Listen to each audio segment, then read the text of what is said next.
Alhamdulillah. Assalatu wassalamu ala rasulillah wa ala alihi wa sahbihi wa mawalah amma ba'd. Faya ibadallah, usi nafsi wa iyyakum bitaqwallahi faqad fazal muttaqun. Fala tamutunna illa wa antum muslimun. Faqala ta'ala, ya ayyuhalladzina amanu taqullaha haqqa tuqatih wa la tamutunna illa wa antum muslimun. Wa qala ya ayyuhan nasu ittaqu rabbakumul ladzi khalaqakum min nafsin wahidah وخلق منها زوجها وبث منهما رجالا كثيرا ونساء واتقوا الله الذي تساءلون به والأرحام إن الله كان عليكم رقيبا. Saudara-saudariku dan pemirsa Khair TV dimanapun Anda berada, Alhamdulillah kembali kita diberikan kesempatan oleh Allah Subhanahu wa Ta'ala untuk melanjutkan aktivitas ibadah kita sampai dengan hari ini sudah memasuki Jumat terakhir di bulan Syawal 1439 Hijrah.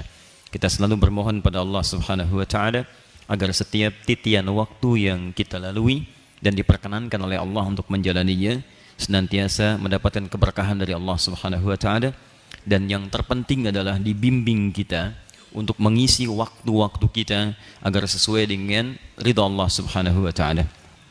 Alhamdulillah hari ini kita akan lanjutkan ta'lim kita, dan ini adalah sesi kedua dalam pembahasan tentang fikih haji, dalam sesi yang kita sesuaikan dengan momentum yang saat ini akan dilalui pada bulan-bulan haji. Kami telah sampaikan alasan pembahasan tentang materi ini di pertemuan yang lalu, dan saat ini kita akan masuk pada materi penjelasan tentang hal-hal terkait dengan bimbingan haji. InsyaAllah pada pekan depan, khususnya nanti di hari Sabtu, ya, bila nanti tidak ada halangan dengan izin Allah, kita akan lakukan dan mengundang teman-teman sekalian untuk tergabung dalam manasik akbar. Ini bagian dari ta'lim juga, dan ini tidak dikhususkan hanya untuk yang berhaji saja.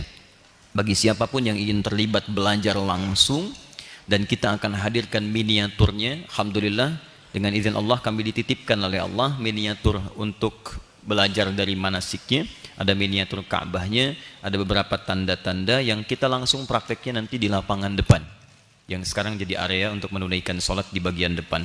Nanti kita akan simulasikan sejak dari masjid bagaimana mengenakan pakaian ihram, seperti apa kita mulai masuk Masjidil Haram, dari mana kita memulai tawaf, apa maksudnya tawaf dari sini sampai dengan ujungnya, dan seterusnya sampai dimulai puncak haji, dimulai wukuf di Arafah, sampai ke Muzdalifah, sampai bagian-bagian akhirnya.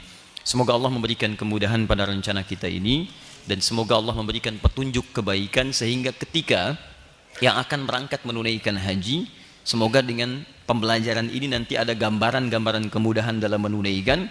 Dan bagi kita yang sedang berencana dengan izin Allah pada qadar istita'ah, usaha untuk bisa mewujudkan haji itu, semoga itu jadi wasilah untuk mendapatkan undangan langsung dari Allah Subhanahu wa Ta'ala. Kami telah mengajarkan ini kurang lebih 2 kali kami sampaikan, dibuka sesi ini terbuka, dan setiap kami membuka, wallahu a'lam tahun yang ini, 2 tahun yang lalu ada orang yang bergabung. Kami sampaikan beberapa teori-teori sebelum kita belajar bahwa haji itu undangan, yang mengundang adalah Allah, maka di antara cara memenuhi undangan Allah adalah berusaha, dan usaha itu dibagi 2. Ini yang nanti kita akan pelajari. Ada orang-orang yang berusaha untuk mengumpulkan harta yang cukup, ada orang-orang yang bertaqarrub kepada Allah Subhanahu wa Ta'ala, mendekati yang mengundang. Ketika kedekatan itu paripurna, maka Masya Allah ada batas-batas manusia yang mengatakan itu tidak mungkin, tapi bagi Allah tidak ada yang mustahil. 2 kali kami adakan itu, dan ada orang-orang yang tidak punya jatah haji, tiba-tiba setelah mereka amalkan pasca kejadian itu, ada mereka mendapatkan undangan langsung berhaji di tahun itu. Dan Alhamdulillah ya, sampai ada sebagian dari kawan-kawan yang kemudian berhaji, kami mintakan untuk menyampaikan pengalaman-pengalaman dalam ta'lim seperti kita ini. Dan semoga mungkin tahun ini ada di antara antum pun yang demikian insyaAllah. Tapi saya ingin berikan kabar gembira dulu. Tadi di perjalanan saya sempat diperlihatkan oleh sebagian kawan kita, ada di antara anak bangsa kita yang mengikuti lomba lari di Finlandia kalau saya tidak keliru, Muhammad Zahra ya, Muhammad Zahra panggilannya lalu. Dan itu sangat luar biasa. Dalam lari 100 meter itu biasanya yang favorit itu di nomor-nomor pertengahan, lingkasan 3, 4, 5 dia, 6. Biasanya 1, 2, 7, 8 itu penggembira kanan kiri. Ya karena tidak diperhatikan. Makanya kalau yang di tengah itu dia bisa melihat kanan dan kirinya. ya bisa mengukur kekuatan teman kanan kiri, jadi dia bisa mengukur kemampuan dia dan kecepatan untuk berlari. Tapi yang di kanan siapa yang mau dilihat tuh kan? Lihat ke kiri terlampau cepat, lihat ke kanan penonton tuh kan? Nah, makanya konsentrasi tidak maksimal, agak mengejutkan dunia. Tapi yang paling membahagiakan adalah ekspresi beliau. Setelah selesai kemudian melakukan lomba itu, tiba-tiba dia datang melewati kawan-kawannya dan hal yang pertama dilakukan adalah bersujud. Dan ini yang sangat memberikan kesan. Dan ini bagian dari risalah untuk menunjukkan bahwa ada rasa syukur yang disampaikan kepada Allah Subhanahu wa taala sekaligus ditunjukkan pada manusia. Kalau bukan Allah berkehendak mustahil mendapati itu semua. Maka saya ikut berbahagia kepada Ananda Muhammad Zahra dan semoga Allah memberikan kemuliaan kepada Anda dan dengan itu menyentuh nilai-nilai kebaikan. Saya tidak bisa memberikan apapun kecuali ucapan terima kasih dan sebagai tanda syukur kepada Allah saya hadiahkan bagi Anda dan kedua orang tua Anda dari Akhir TV dan kami semua undangan untuk menunaikan ibadah umrah dengan izin Allah Subhanahu wa taala. Mohon bagi yang terdekat dengan beliau, mohon disampaikan kepada beliau dan keluarganya, Anda dan kedua orang tua Anda, kami insya Allah berikan hadiah untuk menunaikan ibadah umrah. Kapan Anda siap disampaikan dan insya Allah kami dengan izin Allah berikan kemudahan untuk itu semua. Time kita lanjutkan. Antum kalau mau lari silahkan ikutan juga. Sampai ke Mekah sana. Time. Baik teman-teman, kita lanjutkan kembali. Hari ini kita akan lanjutkan bahasan di pertemuan yang lalu tentang bagian kedua persiapan menunaikan ibadah haji. Kita sudah bagi pada 3 bagian, itu tahap awal-awal persiapan menunaikan haji. Kemudian yang kedua adalah materi pembahasan tentang manasik. Dan yang ketiga adalah materi praktek yang kita akan hadirkan teori-teori pembahasan di ruangan ini dalam bentuk simulasi berada di lapangan seakan-akan kita melakukan ibadah yang dimaksudkan. Nah, pada hari ini kita masuk pada bagian kedua sesi yang pertama. Masih dalam tahap persiapan haji, hal-hal yang diperlukan sebelum berangkat menunaikan haji. Sudah. Materi hari ini masih dalam pokok bahasan yang pertama tentang pembahasan persiapan haji. Saya tuliskan dulu dengan agak cepatnya. Di pembahasan kita secara umum itu 3 bagian. Kemarin yang kita bahas itu ada mukaddimah, ini peta yang kemarin tentang pengantar pembahasan haji. Kemudian yang keduanya kita pelajari tentang manasik, tinjauan fikihnya. Kemudian kita masuk pada praktek. Yang ini dan ini nanti ada 3 bagian pembahasan. Bahasan pertama adalah tentang pra haji.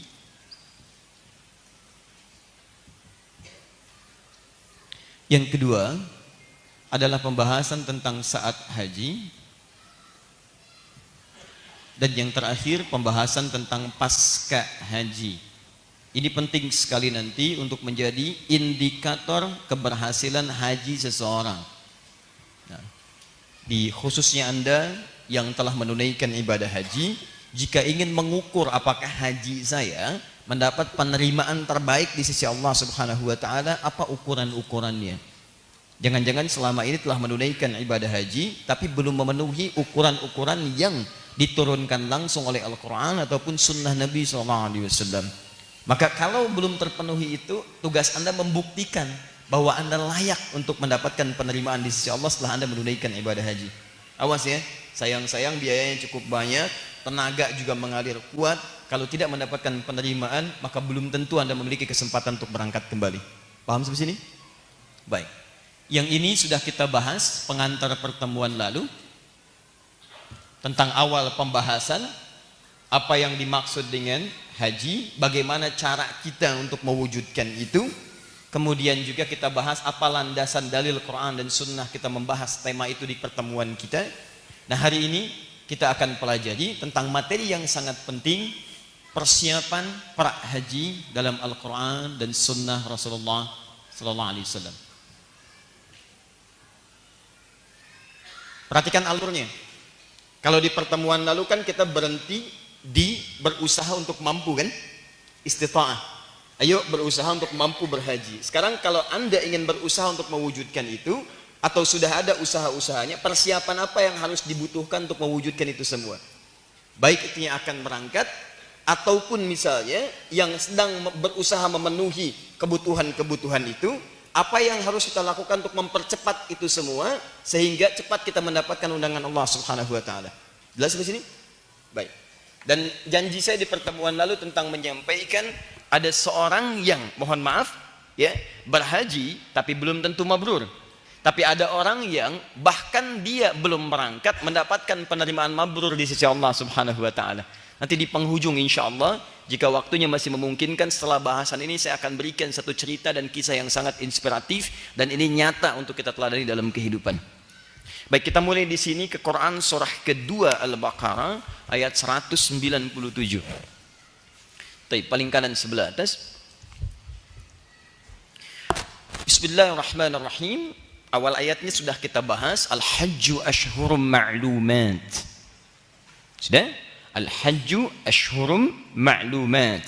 Persiapan menuju haji itu disiapkan puncaknya dari bulan-bulan yang telah ditentukan. Jika Anda ingin berangkat menuju ibadah haji, jangan mepet-mepet berangkatnya sebelum waktu wukufnya. Supaya Anda punya persiapan dulu, supaya tidak terjadi desak-desakan, supaya tidak terjadi kemacetan luar biasa. Atur jadwal seperti orang-orang dulu pernah berangkat sejak bulan Syawal, kemudian Dzulqa'dah sampai ke puncak hajinya. Faman farada fihinnal hajja, ini yang akan kita bahas sekarang. Siapa yang telah memenuhi ketetapan atau bahkan yang sudah punya kesiapan untuk berangkat di bulan-bulan persiapan itu, atau bahkan ada yang sedang menyiapkan untuk menuju persiapan itu, perhatikan persiapan-persiapannya. Satu, awas hati-hati. Fala rafatha wala fusuqa wala jidala fil hajj. Saya ulang. Fala rafatha wala fusuqa wala jidala fil hajj. Bagian pertama ada 3 poin. 2, wa ma taf'alu min khairi ya'lamuhu Allah.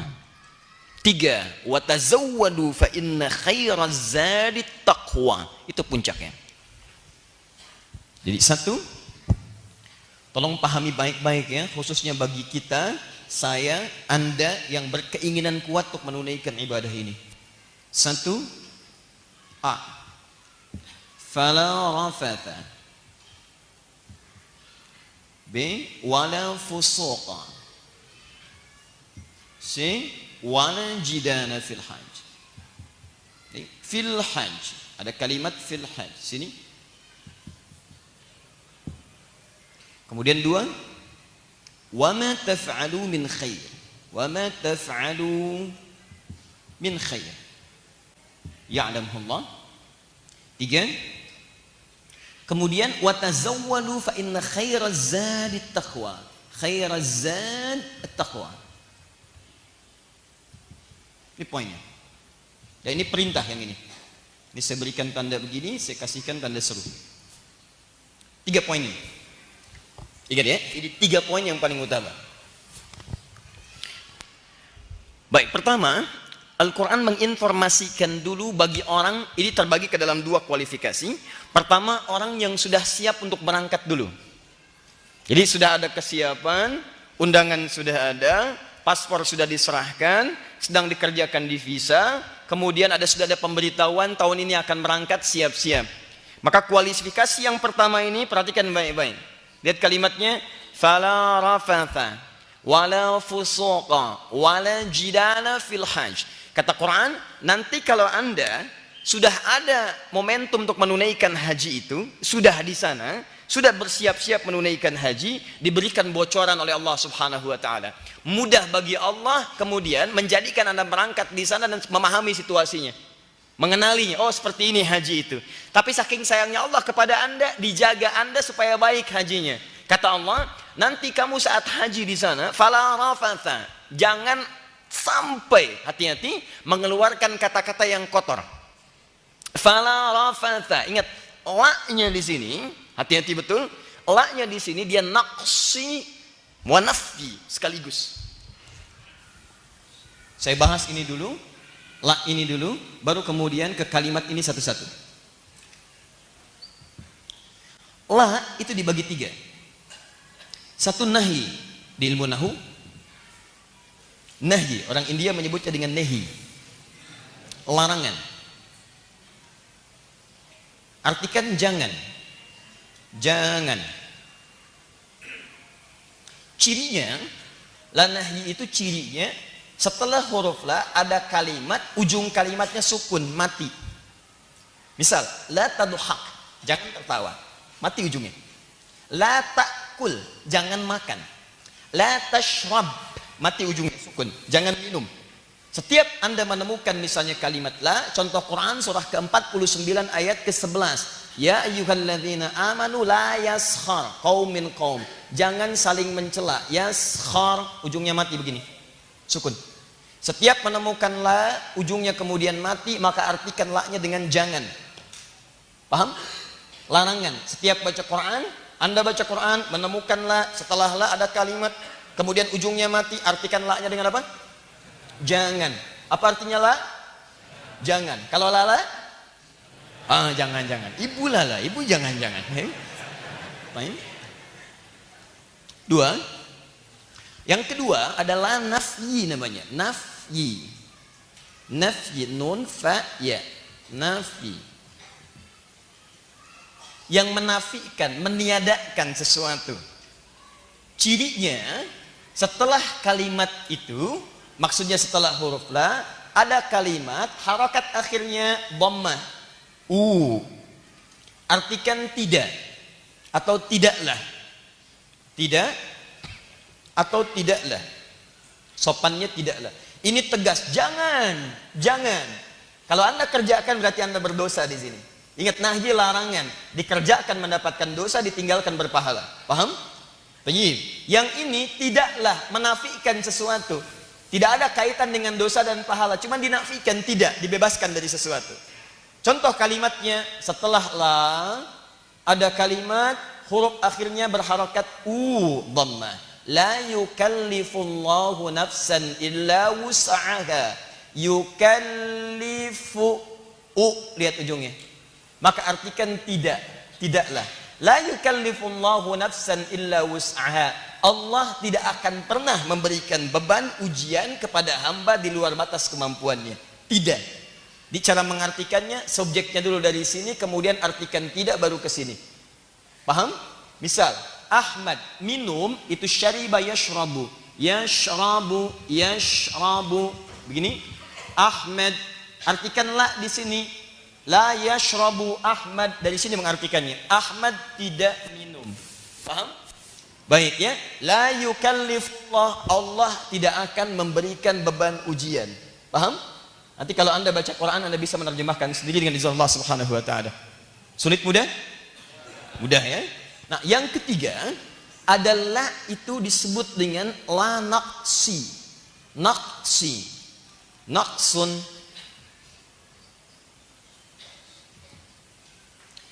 Huruf la yang menunjukkan sesuatu yang kurang. Berkurangnya sesuatu. Berkurang nilainya. Nah, kapan diketahui la itu fungsinya naqsi? Jika ada kalimat setelah la itu akhir harokatnya berharokat fathah. Fathah. Maka artikan la di sini, awas hati-hati, diartikan berkurangnya sesuatu atau langsung menunjuk kepada naqsi dan nafyi. Bisa berarti naqsi saja, bisa berarti nafyi sekaligus dan naqsi. Nafyi dan naqsi, dua-duanya.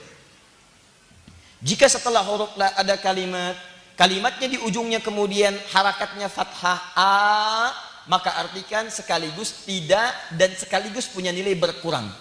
Berkurang sekaligus tidak diakui. Contoh, kembalikan ke ayat. Fala rafa'ta. Fala la di sini.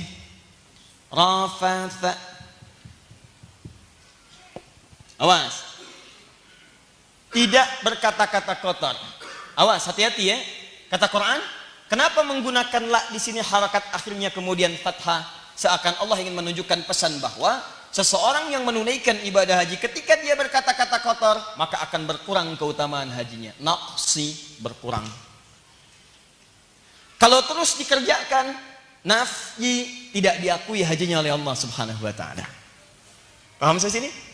Baik, hati-hati. Nanti cara baca seperti ini juga ditemukan dalam hadis misalnya Riyadhus Shalihin. Nabi menyampaikan dalam pembahasan babul ikhlas, ya, kata Nabi, la hijrata ba'dal fathi. Tidak ada hijrah lagi setelah ada fatah. Untuk orang Mekah, Fathu Mekah.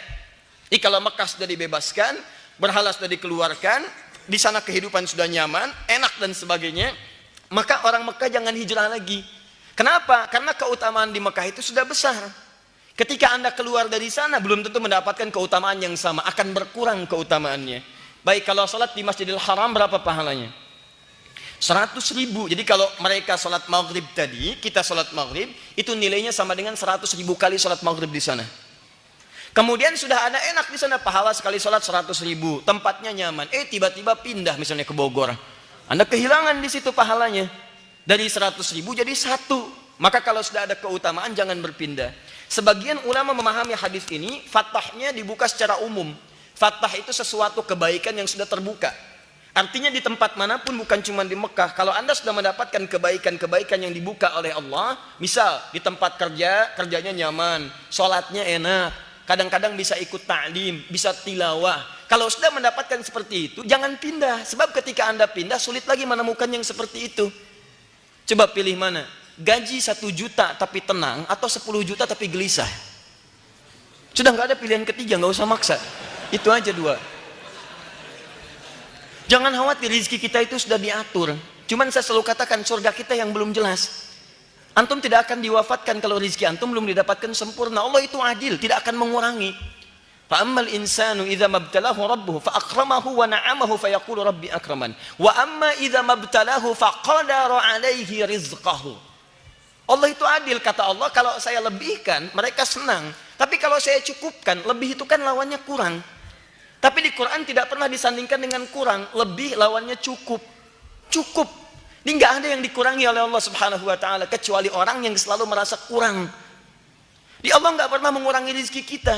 Yang mengurangi itu diri Anda sendiri karena tidak pernah merasa cukup dengan pemberian Allah Subhanahu wa taala. Itu poinnya. Pulang ke rumah, apakah setiap benda di rumah dibutuhkan oleh Anda? Cukup itu artinya kan segala yang dibutuhkan. Jika dari batas kebutuhan itu Anda lebih, artinya Anda kaya di situ, teman-teman sekalian. Paham sampai sini? Nasi Anda, berasnya masih sekarung. Lebih atau cukup untuk hari ini? Lebih, besok aja belum tentu hidup.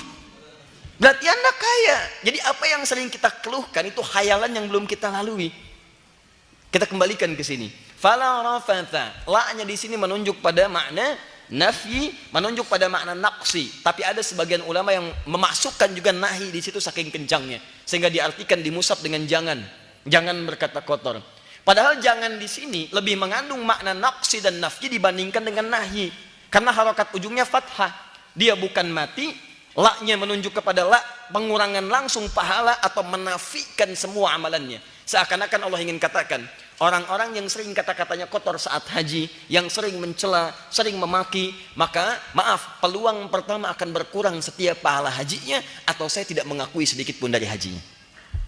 Paham? Baik. Dan sebagian ada yang mengatakan la-nya karena sifatnya sangat kuat, penekanannya kuat, maka pahami dengan makna larangan sekaligus mengandung makna nahi, jangan lakukan. Tapi pertanyaannya, lihat baik-baik, kenapa Allah langsung mengingatkan, bukankah ini ibadah suci? Bukankah ini ibadah? Kok bisa ada orang ibadah berkata-kata kotor? Ingat baik teman-teman, ingat baik-baik, saya ingatkan dari awal, haji ini puncak ibadah yang menggabungkan semua jenis klasifikasi ibadah. Ada ibadah menggunakan fisik seperti sholat, ada ibadah menggunakan harta benda seperti zakat dan infak. Haji menggabungkan keduanya. Ya, sholat saja setan menggoda, zakat saja setan ikut menggoda. Apalagi ketika dua ibadah itu disatukan. Korun itu kaya, diminta zakat berlaga. Kenapa saya diminta zakat? Ini kan bukan karena Allah, ini karena kepintaran saya aja. Kata Allah, betul, iya, saya tenggelamkan, tenggelam. Kalau memang karena kepintaran kamu, nggak akan tenggelam kamu. Tapi karena ini kuasa saya berikan pada kamu, seharusnya untuk mencari akhirat, bukan dibangga-banggakan. Quran surah 28 ayat 77 itu. Maaf, ibadah untuk harta ada godaannya. Apa dikira Anda mendapatkan harta bisa langsung zakat? Belum tentu. Kalau 1.000 keluar, kalau 100 juta ditunda-tunda. Silahkan cek. Infak juga begitu. Anda ngisi pulsa berapa dalam sehari? Tuh, pulsa dunia Anda 100.000, pulsa akhirat Anda di kotak infak berapa? Anda masukkan 100.000 ke kotak infak, kayaknya mahal. Mahal, kebanyakan. Tapi kalau pulsa diisi 10.000, kayaknya kurang gaya. Nggak bisa ngupdate status. Pertanyaan saya, status Anda diupdate sedemikian rupa di hadapan Allah seperti apa? Tidak mudah. Ibadah fisik juga begitu, sholat itu nggak ada yang bayar. Tapi apakah setiap yang sholat tidak digoda? Belum tentu. Nggak diundang aja setannya datang. Betul datang. Kata Nabi, ketika Anda bertakbir Allahu Akbar, begitu Anda bertakbir, dia berkata, lihat, kata Nabi, uzkur kada, uzkur kada. Setan mengatakan, saya akan berikan kepada dia hayalan-hayalan, ingat ini, ingat itu. Gak percaya ya? Nanti sebelum takbir, nanti pas isya nih, sebelum Anda takbir, itu biasa aja tenang. Tapi begitu Allahu Akbar muncul semua tuh. Oh, tadi mati lampu, kenapa tidak benar begini? Wah, macam-macam. Betul. Sampai yang saya ingatkan sekarang, kata Ustadz Adi, pasti ada setan mengganggu. Itu setan. Akan muncul. Itu betul. Sampai hatta la yash'ural musalli kam raka'atan yusalli. Sampai-sampai ada orang tidak sadar berapa rakaat sedang menunaikan salatnya. Itu kalimat Nabi. Kalau Nabi mengatakan tidak mungkin berdusta. Siapa di antara kita misalnya yang tidak pernah merasa lupa berapa rakaat sedang salat subuh? Sekarang jawabnya 2, begitu salat 3. Bisa terjadi. Paham ya? Nah, sekarang ibadah fisik digoda, ibadah harta digoda, haji menggabungkan dua-duanya. Jadi mustahil gak ada godaan. Nah, kita sudah dikasih bocoran oleh Al-Quran. Dan Allah yang menyampaikan pesannya. Kata Allah, kalau nanti kamu haji, jangan berkata kotor. Cara memahaminya, kata para ahli tafsir, artinya dalam ibadah haji itu akan banyak kejadian yang memancing kita berkata kotor. Itu cara memahaminya. Memang betul, Mekah itu tanah suci, tapi tidak setiap orangnya suci. Begitu Anda berputar tawaf, subhanallah, ada kan? Atau kesedak atau keinjak, begitu yang injak Anda ternyata misalnya orang lain, bukan orang Indonesia, ternyata misalnya orang Afrika. Waduh, dia pakai bahasa Afrika, Anda pakai bahasa Sunda. Dia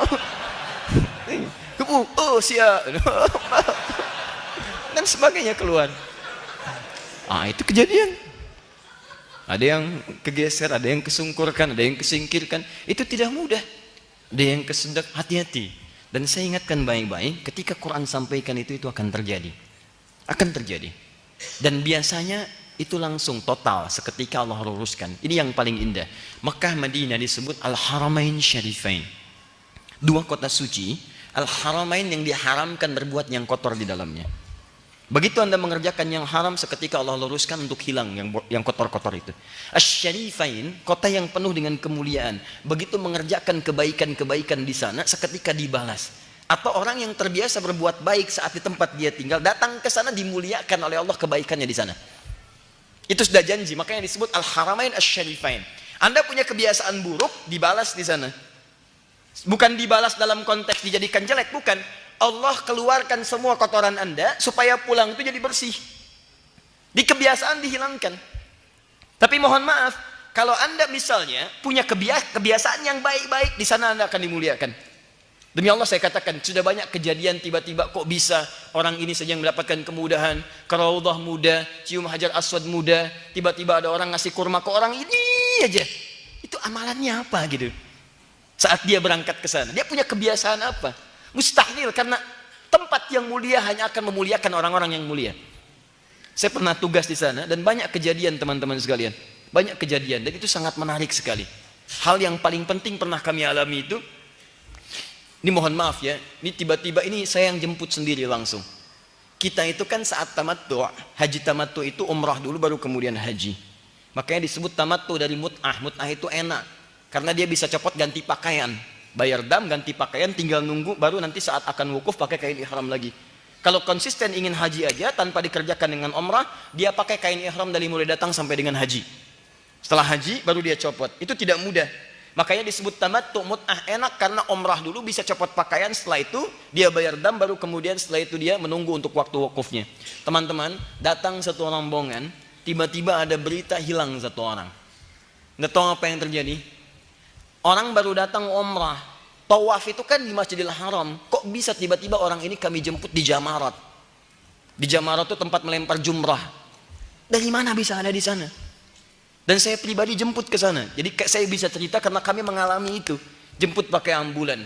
Begitu sampai sana sudah diamankan oleh teman-teman security di sana. Dijaga dan sebagainya. Anda tahu apa yang terjadi? Sudah hilang ingatan. Dan kita sudah disiapkan untuk bagaimana menyesuaikan dengan kondisi seperti itu. Bapak, ayo kita, saya mau haji nih, saya belum pamitan sama tetangga. Oh iya, saya juga mau haji sama Pak. Ya Bapak pamitan dulu yuk, nanti saya antar sekalian. Di pamitan dibawa sampai hilang ingatan, sampai tersesat dan sebagainya. Setelah ditelusuri ada sesuatu yang belum selesai ketika dia berangkat ke tanah suci. Ada yang unik Pak, ada yang mungkin aneh gitu ya, tapi terjadi. Ada yang masuk kamar mandi, begitu dia masuk air mati, orang lain masuk nyala lagi, dia masuk mati lagi.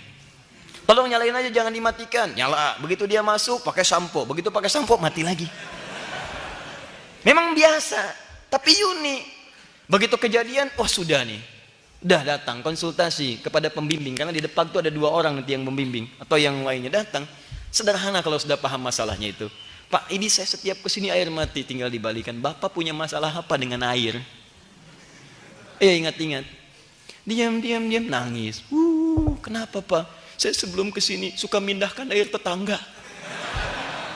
Jadi di kampung rupanya ada air, ngambil, dipotong selang orang, dimasukkan ke tempat dia. Masukkan. Sudah Pak, telepon sana, pulang ke rumah. Telepon, minta maaf dan sebagainya. Nyambung, minta maaf, masuk kamar mandi, ngalir air. Memang kelihatan biasa, kayaknya Ustaz cuma cerita, tapi nyata. Tapi kejadian.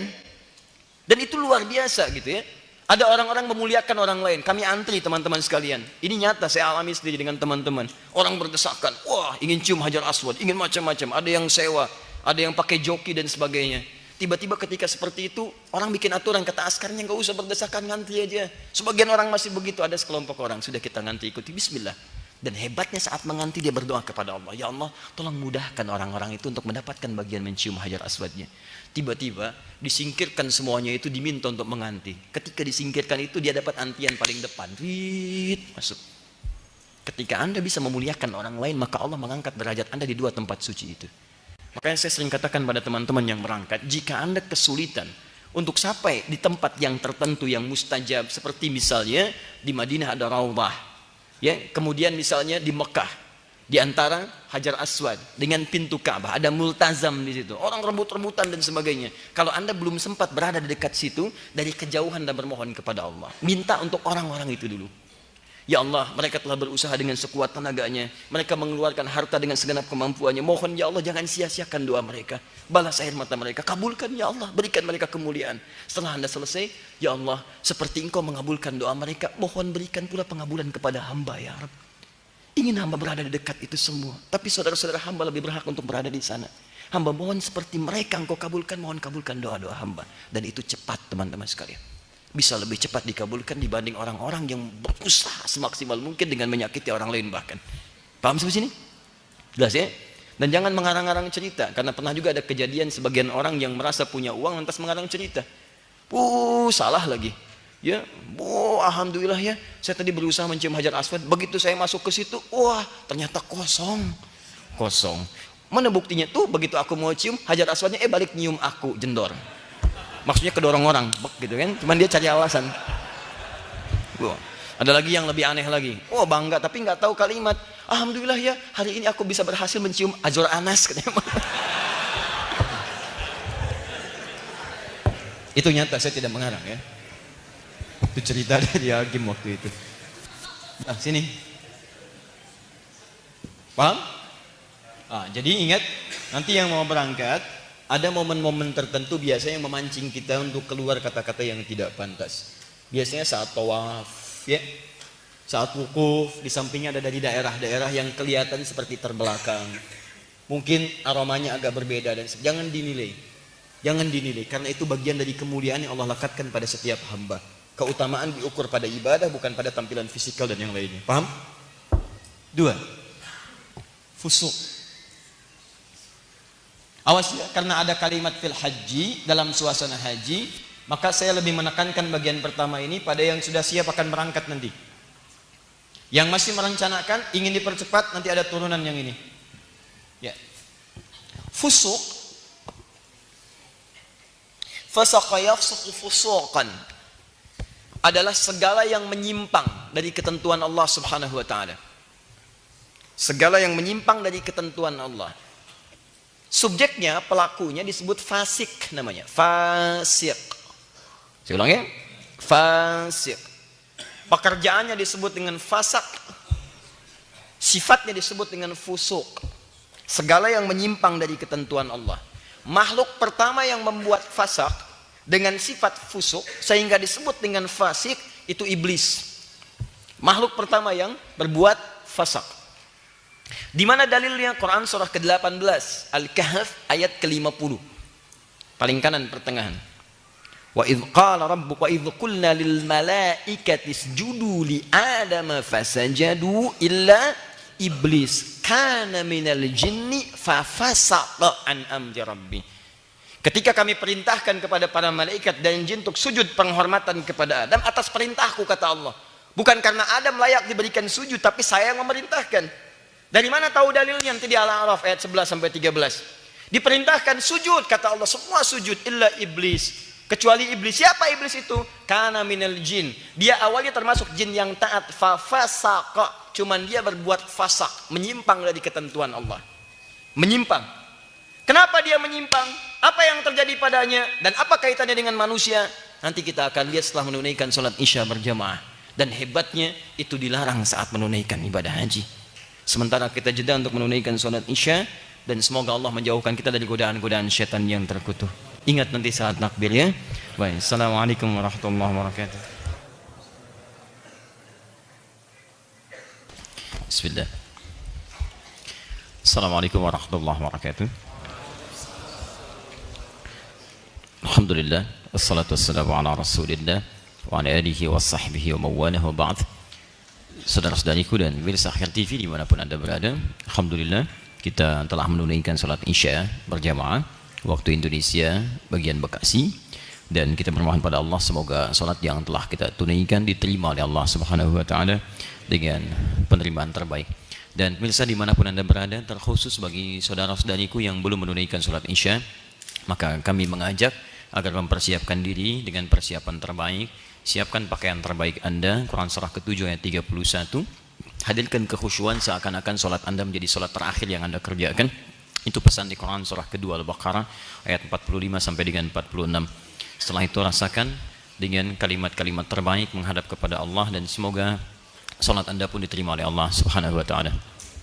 Teman-teman sekalian, sebelum kita lanjutkan, saya mendapatkan kabar klarifikasi dari saudara-saudari kita bahwa Adinda lalu Muhammad Zuhri yang tadi kami sampaikan dengan izin Allah, insyaallah kami berikan dengan izin Allah hadiah umrah.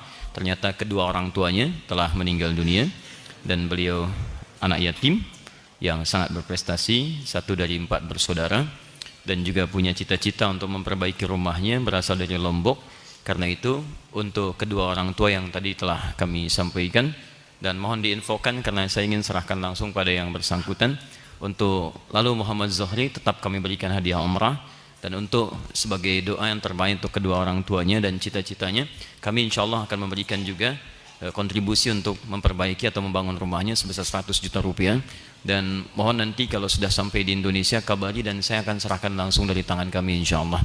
Semoga Allah memuliakan anda, dan semoga anda tetap istiqamah dalam olahraga anda, tapi tetap menjaga hukum-hukum Allah Subhanahu wa taala. Tunjukkan kepada dunia bahwa setiap muslim itu bisa menampilkan keindahan Islam dimanapun anda berada, dan itulah yang melekat pada penamaan anda. Baik teman-teman sekalian, kita lanjutkan dulu bahasan kita. 2, bagi orang yang telah bersiap kemudian untuk menunaikan ibadah haji, nanti teman-teman bersabar karena ini nanti terklasifikasikan pada 2 bagian. Satu yang sudah siap dengan keberangkatannya, yang kedua yang sudah bersiap dengan rencananya tapi barangkali belum ada penampakan kapan ia berangkatnya. Taib. Setelah Allah katakan fala rafatha, kemudian wala fusuqa. Fusuq berasal dari kata fasak, sifatnya disebut fusuk, subjeknya makhluknya disebut fasik. Tadi saya katakan makhluk pertama yang berbuat fasak, bahkan langsung disebut fasak oleh Al-Quran, itu adalah iblis. Disebutkan di Quran surah ke-18 Al-Kahf ayat ke-50.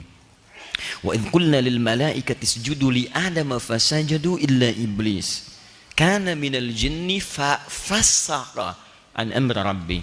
Ketika kami perintahkan pada seluruh malaikat dan jin untuk sujud hormat kepada Adam atas perintahku, kata Allah. Bukan karena sujudnya, tapi aku yang perintahkan. Semua sujud.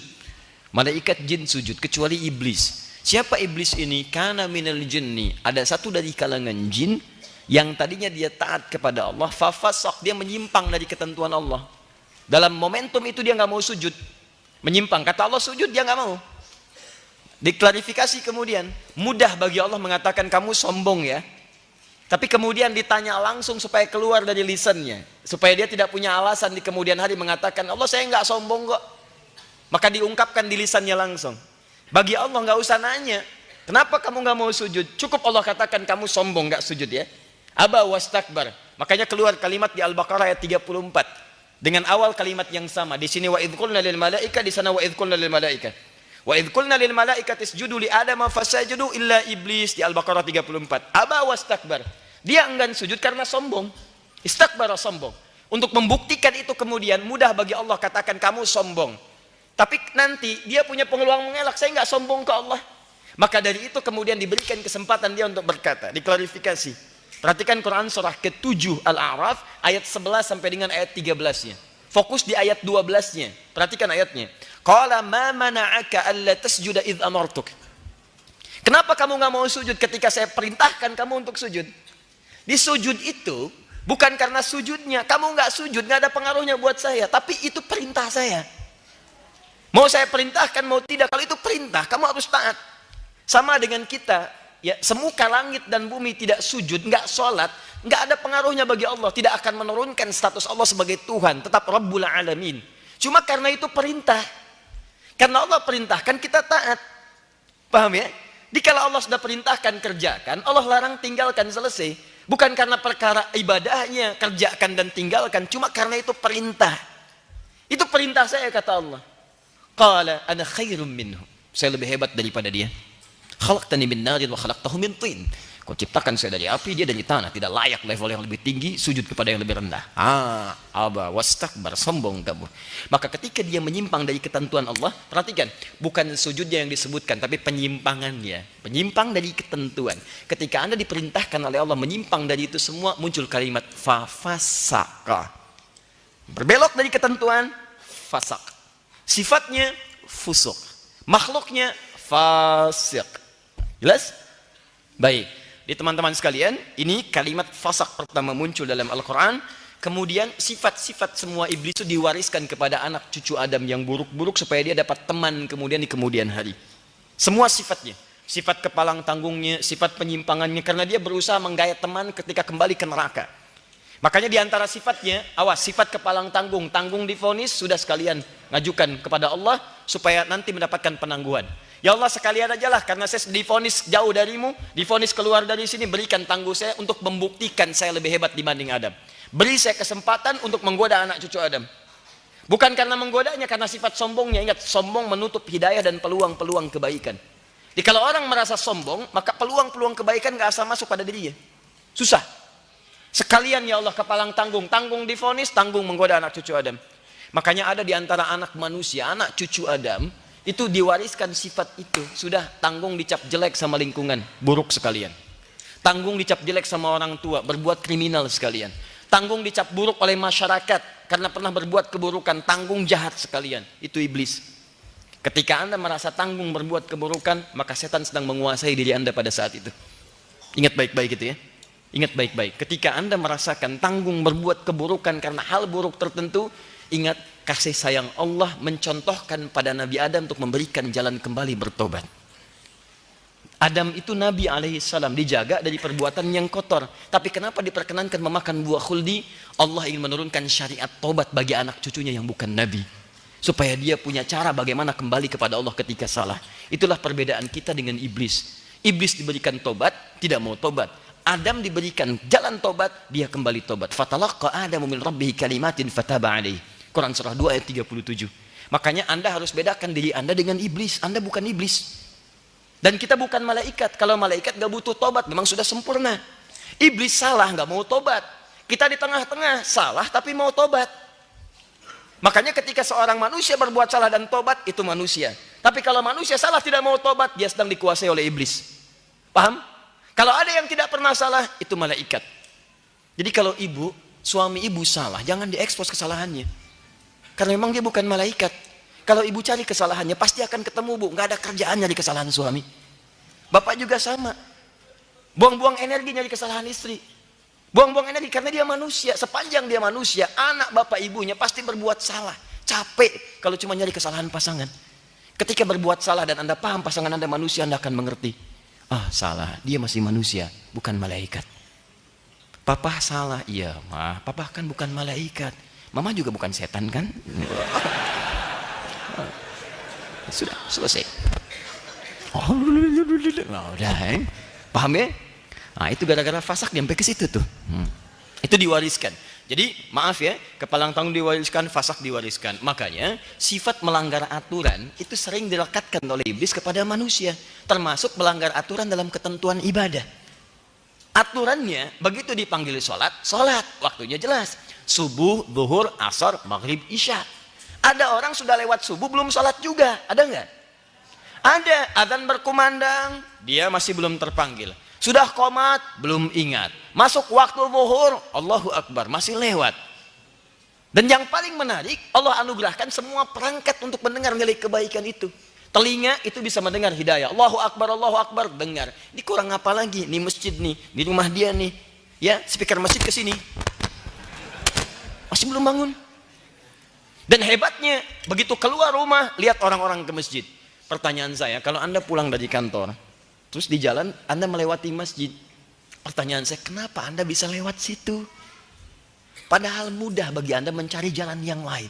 Tapi kenapa Anda sampai melihat masjid, orang-orang ke masjid? Itu cara Allah memperlihatkan hidayahnya kepada Anda. Kalau sudah di depan mata Anda belum kepikiran sholat juga, Anda perlu disampilkan seperti apa lagi?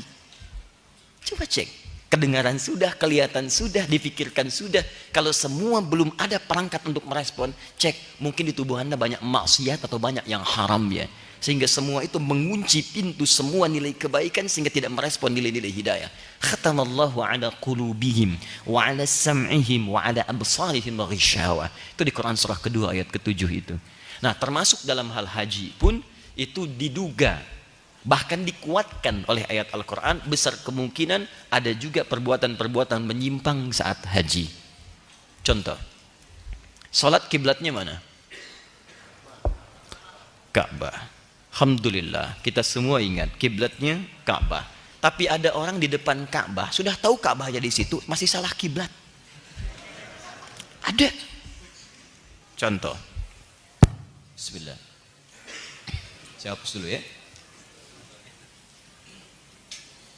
Semoga Allah berikan hidayah pada asikin.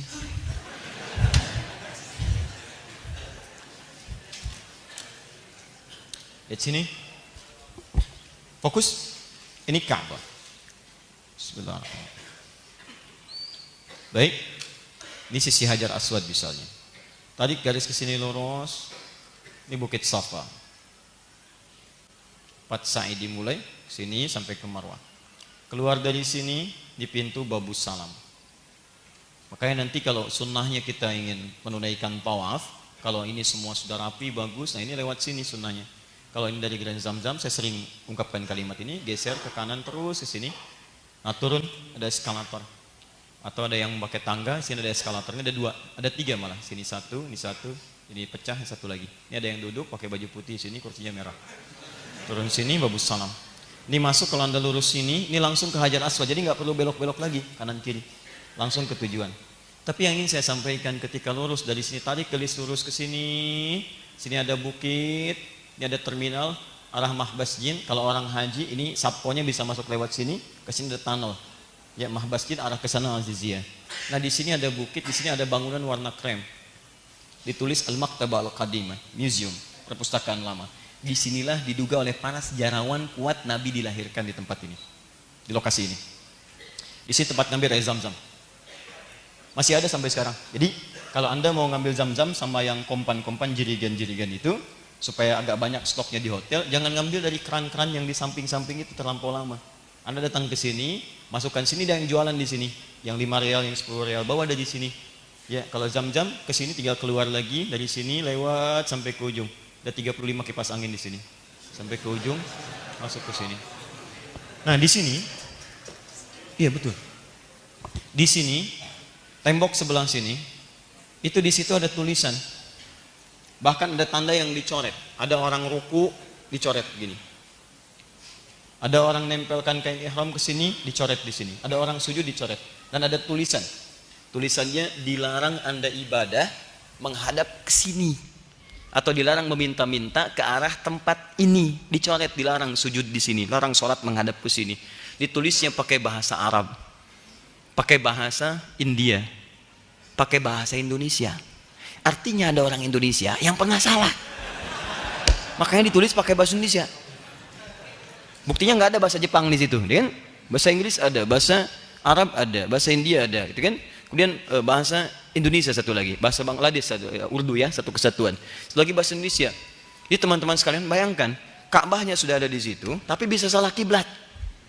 Sholat ke tempat itu kan keliru, salah. Ada yang mutar-mutar tawaf, subhanallah, alhamdulillah, wala ilaha illallah, Allahu akbar, dekat kain Ka'bah, bawa gunting, potong. Itu kan keluar, menyimpang. Nah, itu sesuatu yang tidak dibenarkan, keliru. Ya, maka dari itu beberapa bagian sekarang agak ketat. Raudhah itu dulu, itu hampir nggak ada askarnya. Malah masih bisa kelihatan dari luar itu. Saya lihat orang-orang dulu itu, kalau bawa dokumen-dokumen masih bisa ngelihat, ada bolongnya, melihat ke dalam. Sekarang kenapa asasnya dijaga oleh askar, bahkan ada juga yang menggunakan pakaian-pakaian biasa, menjaga di situ, mengingatkan. Kenapa? Salah satunya seringkali ketika dibersihkan makam Nabi itu ditemukan kertas-kertas, ratusan ribuan dan sebagainya. Tulisannya apa? Ya Rasulullah, anak saya belum menikah, tolong minta jodoh ya Rasulullah ini. Wah, ditulisnya macam-macam, ada bahasa Sunda, ada bahasa Jawa, ada macam-macam. Masuk semua. Makanya dijaga, dirapikan, keliru. Ya, jadi teman-teman sekalian, ada sesuatu yang sebelum berangkat itu diluruskan. Rapikan bagaimana kemudian tawafnya, bacaan apa yang dibaca, itu kan? Doa apa yang disampaikan. Kalau kehabisan doa, kira-kira baca apa? Baca Quran. Iya, ada Quran, ada hadis, ada macam-macam, ada doa. Ya orang baca Quran, baca Pancasila, jangan? Ya salah sih, nggak bisa juga saya gimana gitu, susah gitu kan? Cuman bukan pada tempatnya, bukan pada tempatnya gitu kan? Nanti semua orang membacakan simbol-simbol bagian dari negaranya gitu kan? Kalau Anda ingin berdoa untuk negara Anda, boleh doa depan Ka'bah, ya Allah, anugerahkan kami ya Allah pemimpin yang saleh, pemimpin yang adil, anugerahkan kami sebagai rakyat yang baik, jaga ulama-ulama kami, itu bagus. Dan tidak harus pakai bahasa Arab berdoa, sepanjang bukan masuk dalam kategori yang tidak harus menggunakan bahasa itu. Kalau pakai bahasa Arab, pakai semua, salat pakai bahasa Arab dan seterusnya. Tapi kalau Anda berdoa sekitaran Ka'bah, ada di antara doa itu cuma 2 aja yang menggunakan bahasa Arab. Selebihnya bebas kok. Nanti saya tunjukkan saat manasik. Bebas. 2 itu juga kita pun sudah hafal. Ya, saking hafalnya di dalam kepala, bukan di luar kepala tuh. Hafal dalam kepala, kalau di luar belum hafal. Ya. Begitu berangkat, subhanallah, alhamdulillah, wala ilaha illallah, wallahu akbar. Dari Hajar Aswad sampai Maqam Ibrahim. Kemudian dari Rukun Yamani sampai Hajar Aswad, hafal betul kita. Bahkan sebelum berangkat sudah minta-minta pakai doa itu. Rabbana atina fid dunya hasanah fil akhirati hasanah wa qina adzabannar ya azizil ghaffar ya rabbal alamin. Hafal betul kita itu, cuman itu selebihnya pakai bahasa Indonesia. Gak ada masalah. Dan itu enggak susah. Boleh, silakan orang Bangladesh pakai bahasa Bangladesh, lain pakai bahasa, silakan. Dan Anda bisa ukur tawaf pertama ini yang saya baca, kedua sampai dengan ketujuh itu sah. Sah. Bahkan diantara kawan-kawan kami kedengarannya lucu, tapi itu betul dan Allah kabulkan karena dia membaca apa yang dia pahami dan yang ia butuhkan. Kadang-kadang saya sering perhatikan dia baca doa tapi dia sendiri pun nggak paham apa yang dibaca. Nggak paham. Ini menarik Pak, ini kejadian nih. Ada seorang pemuda belum menikah, datang kemudian dia berdoa samping Ka'bah, betul. Saat itu masih jomblo. Dan tadi saya sampaikan siang, jomblo dibagi 3 bagian, kan? Jomblo fisabilillah, jomblo syariah, dan yang ketiga jomblo sengketa. Ya. Nanti kita bahas lain waktu lah ya. Itu minta dia sama Allah, ya Allah, ini nyata, bukan hal yang dikarang-karang, ini nyata pengalaman kawan-kawan. Ya Allah, saya datang ke sini ya Allah, belum menikah dan belum mendapatkan bagian dari jodoh. Sampai saya datang kemari ya Allah, mohon tunjukkan kepada saya ya Allah jodoh saya, berikan ya Allah, ya Allah. Tiba-tiba datang seorang perempuan tinggi besar putih hidungnya mancung, Allahu Akbar, kayak gini ya Allah. Secontoh betul, alhamdulillah. Tapi nyata pulang dari itu dia menikah. Tapi bukan dengan yang tadi, dia menikah dia. Dia menikah. Maksud saya, ada hal-hal yang sebetulnya ringan, kenapa dipersulit itu? Saya kasihan kadang-kadang orang berangkat tawaf dikasih doa panjang-panjang, dia sendiri nggak ngerti apa yang dibaca. Kenapa Anda nggak berdoa untuk diri Anda, bapak ibu Anda, pekerjaan Anda, tetangga Anda? Kalau sudah kehabisan itu semua, silahkan baca yang di buku, baca lagi dan sebagainya. Itu dikasih buku itu untuk memudahkan kalau Anda bingung mau baca apa. Tapi kalau Anda punya doa-doa yang sangat ingin Anda bacakan, baca.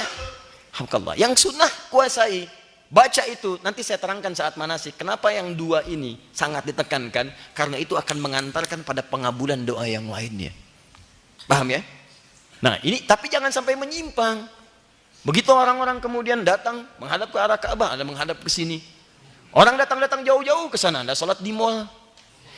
Safnya nyampe ke sini ya, mall. Oh iya di belakang. Jadi kan pas adzan itu semua sudah pasang tali.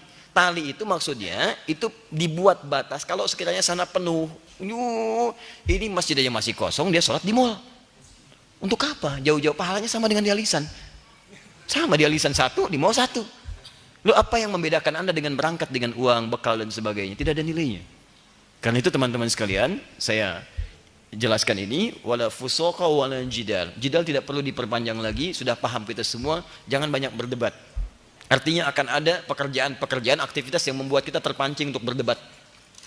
Kenapa mobil belum datang? Mana petugasnya nih? Gak benar nih. Wah dan sebagainya. Debat, satu, dua, ini. Kadang berdebat masalah sa'i, kadang berdebat masalah tahallul, macam-macam. Kadang cukur salah sedikit, gunting gak ada, marah-marah. Ya, awas hati-hati. Suami istri ribut, ada dengan petugas ribut, dengan macam-macam. Anda mau haji apa mau nyari keributan? Paham ya? Baik. Kalau sudah mengerti, saya mau masuk bagian akhir supaya saya sampai kepada klasifikasi kedua. Tahan ini. Ini yang paling penting dan ini sangat kontekstual untuk kekinian. Wa ma taf'alu min khairi ya'lamuhullah. Kalau sudah sampai di sana, kerjakan yang baik-baik. Dan Allah pasti tahu apa yang antum sudah rencanakan kebaikan itu. Tapi ada kontekstual sekarang. Lihat bahasa Qur'annya indah sekali. Apa yang kamu kerjakan, Allah sudah tahu. Jadi kamu pun gak usah pamer apa yang kamu kerjakan. Ini baru tawaf sekali sudah selfie, ceklik depan Ka'bah. Ngapain? Sudah gak harus publish ke orang lain. Allah tahu kok apa yang antum kerjakan. Antum tawaf Allah tahu, antum zikir Allah tahu. Terus apa yang antum ingin publish? Allah sudah tahu kok ingin diketahui makhluk. Allah itu tingkat paling tinggi. Kalau sang Khalik sudah tahu, kenapa makhluk ingin terlibat? Anda kasih kabar mama sudah selesai, alhamdulillah. Tapi kalau Anda semua publish kegiatan Anda, apalagi live. Subhanallah, alhamdulillah, wala ilaha. Kanan kiri. Allah, habis waktu Anda. Anda mau ngapain jauh-jauh ke sana? Ya. Makanya kalau saya sering katakan, sudahlah, kalau sedang ibadah, simpan semua elektronik, matikan semuanya, supaya fokus diri Anda. Sudah selesai silahkan, Anda mau foto, mau macam-macam, sudah selesai. Tapi ingat baik-baik, jangan gugurkan pahala ibadah Anda dengan ria. Karena kaidah ria dalam Al-Quran itu menggugurkan semua nilai ibadah seketika. Habis. Itu ada di Quran surah kedua Al-Baqarah ayat 264. Paling kiri sebelah bawah. Ya ayyuhalladzina amanu la tubtilu sadaqatikum bil manni wal adha kalladzi yunfiqu malahu ria'an nas. Awas, hei orang-orang beriman, jangan engkau gugurkan, batalkan, batal itu habis. Semua nilai kebaikan yang telah engkau kerjakan dengan mengerjakan perbuatan yang mengganggu dan merusak. Seperti apa? Seperti orang infak yang ria. Di ria itu menggugurkan semua pahala ibadah. Habis semua. Mau infak, pasang spanduk dari Sabang sampai Merauke. Untuk apa? Mau haji juga ria. Sedang haji ria. Bahkan ada orang yang sebelum haji sudah habis pahalanya. Dari ria duluan.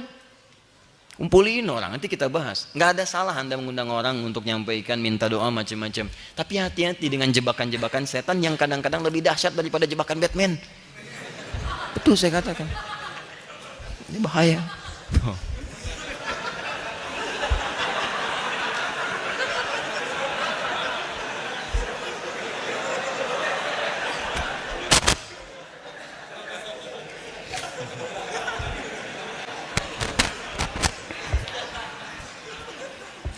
Baiklah. Asikin. Mana Mas Asikin?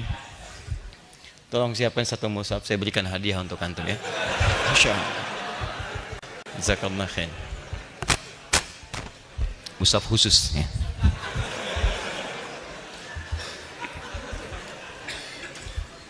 Supaya antum bisa kalahkan Batman itu. Tem. Oh iya, undang datang, kan? Jadi saat di sana sudah, termasuk yang umrah sekarang, sudahlah hal-hal yang penting dibutuhkan sesekali nggak apa-apa, tapi nggak harus semua antum lakukan ini itu, sampaikan orang sampai tujuannya apa? Innamal a'malu binniyat, semua pekerjaan dengan niatnya. Kalau sedikit saja keluar itu semua, kata Allah saya sudah tahu, kau mau ngapain lagi? Ambil dokumentasi silahkan, tapi niat itu penting antum jaga. Jangan sampai ketika antum hadir di sana, antum hanya ingin tunjukkan bahwa saya ada di sini nih, saya begini, saya begitu. Kata Allah, langsung turun ayat sebelum anda berangkat. Ayat ini turun 15 abad yang lalu, tapi selalu kontekstual, setiap zaman dia berlaku. Dimanapun media berkembang, itu akan selalu sesuai dengan keadaannya. Wa ma taf'alu min khairi ya'lamuhullah. Apa yang kamu kerjakan Allah tahu, sudah cukupkan bagi Allah. Bahkan sebelum berangkat dan seterusnya. Paham ya? Di teman-teman sekalian, ini sampai sini. Itu klasifikasi utama untuk yang sudah positif berangkat dan seterusnya. Sekarang yang paling penting adalah bagian yang terakhir, yang saya berikan langsung tanda checklist, ada kata serunya, bahkan di sini ada perintah dari Allah Subhanahu wa taala. Ini langsung terbagi pada dua bagian. Orang yang sudah siap berangkat haji dengan yang sedang perencanaan mewujudkannya. Dan di sini nanti ada satu hal yang sangat menarik, karena boleh jadi melebihi batas-batas logika Anda di sini. Ketika Allah berkehendak, tidak ada sekat dalam kehidupan untuk bisa terwujud hal yang Anda harapkan itu. Wa tazawwadu fa inna khairaz zadi taqwa. Kalimatnya langsung menggunakan kata perintah. Dan bagi orang-orang yang ingin haji, berangkat sudah pasti dia rencanakan atau dia sekarang sedang susun, silahkan berbekal kata Allah. Berbekal. Nah, ini khitabnya lain nih. Yang diajak komunikasinya lain. Ini, yang ini spesifik khususnya fil hajj. Tapi yang ini yang cukup menarik. Silakan Anda semua berbekal untuk menyiapkan haji Anda. Teman-teman yang besok mau berangkat dengan izin Allah Subhanahu wa taala, yang tahun ini berangkat, yang sedang punya rencana, yang sedang memohon tahun ini bisa berangkat melewati batas-batas sekat manusia. Perhatikan, silahkan berbekal. Dan bekal terbaik kata Allah, yang terbaik itu ini, takwa. Catat ini ya. Siapa yang undang haji? Allah. Undangan Allah tebarkan pada siapapun untuk menunaikan ibadah haji. Allah berikan rahasia yang sangat halus di dalamnya. Kalau Anda ingin cepat mendapatkan undangan Allah dengan persiapan terbaik saat akan berangkat ke sana, silahkan cari bekal untuk mewujudkan itu. Apa bekal terbaiknya? Ternyata bukan materi yang sering banyak Anda kumpulkan. Hati-hati. Awas teman-teman, bukan kedudukan yang Anda siapkan untuk dibanggakan, tapi saya tunggu kata Allah, bekal terbaik yang Anda harus kumpulkan ini, takwa. Saya sering katakan kepada Anda, bahkan dalam pertemuan lalu, tidak sedikit orang sudah terlihat sebagai miliarder, bahkan hartanya banyak luar biasa, sudah pergi kemana-mana. Ke Amerika kayaknya setiap pekan dia berangkat, ke tempat lain dia kunjungi, tapi sampai sekarang kok belum pernah haji. Kurang apa lagi? Oke? Ada yang punya kedudukan dengan ini itu, dia bisa buat polisi, buat kebijakan ini itu, tapi dia belum bisa berangkat. Apa yang salah?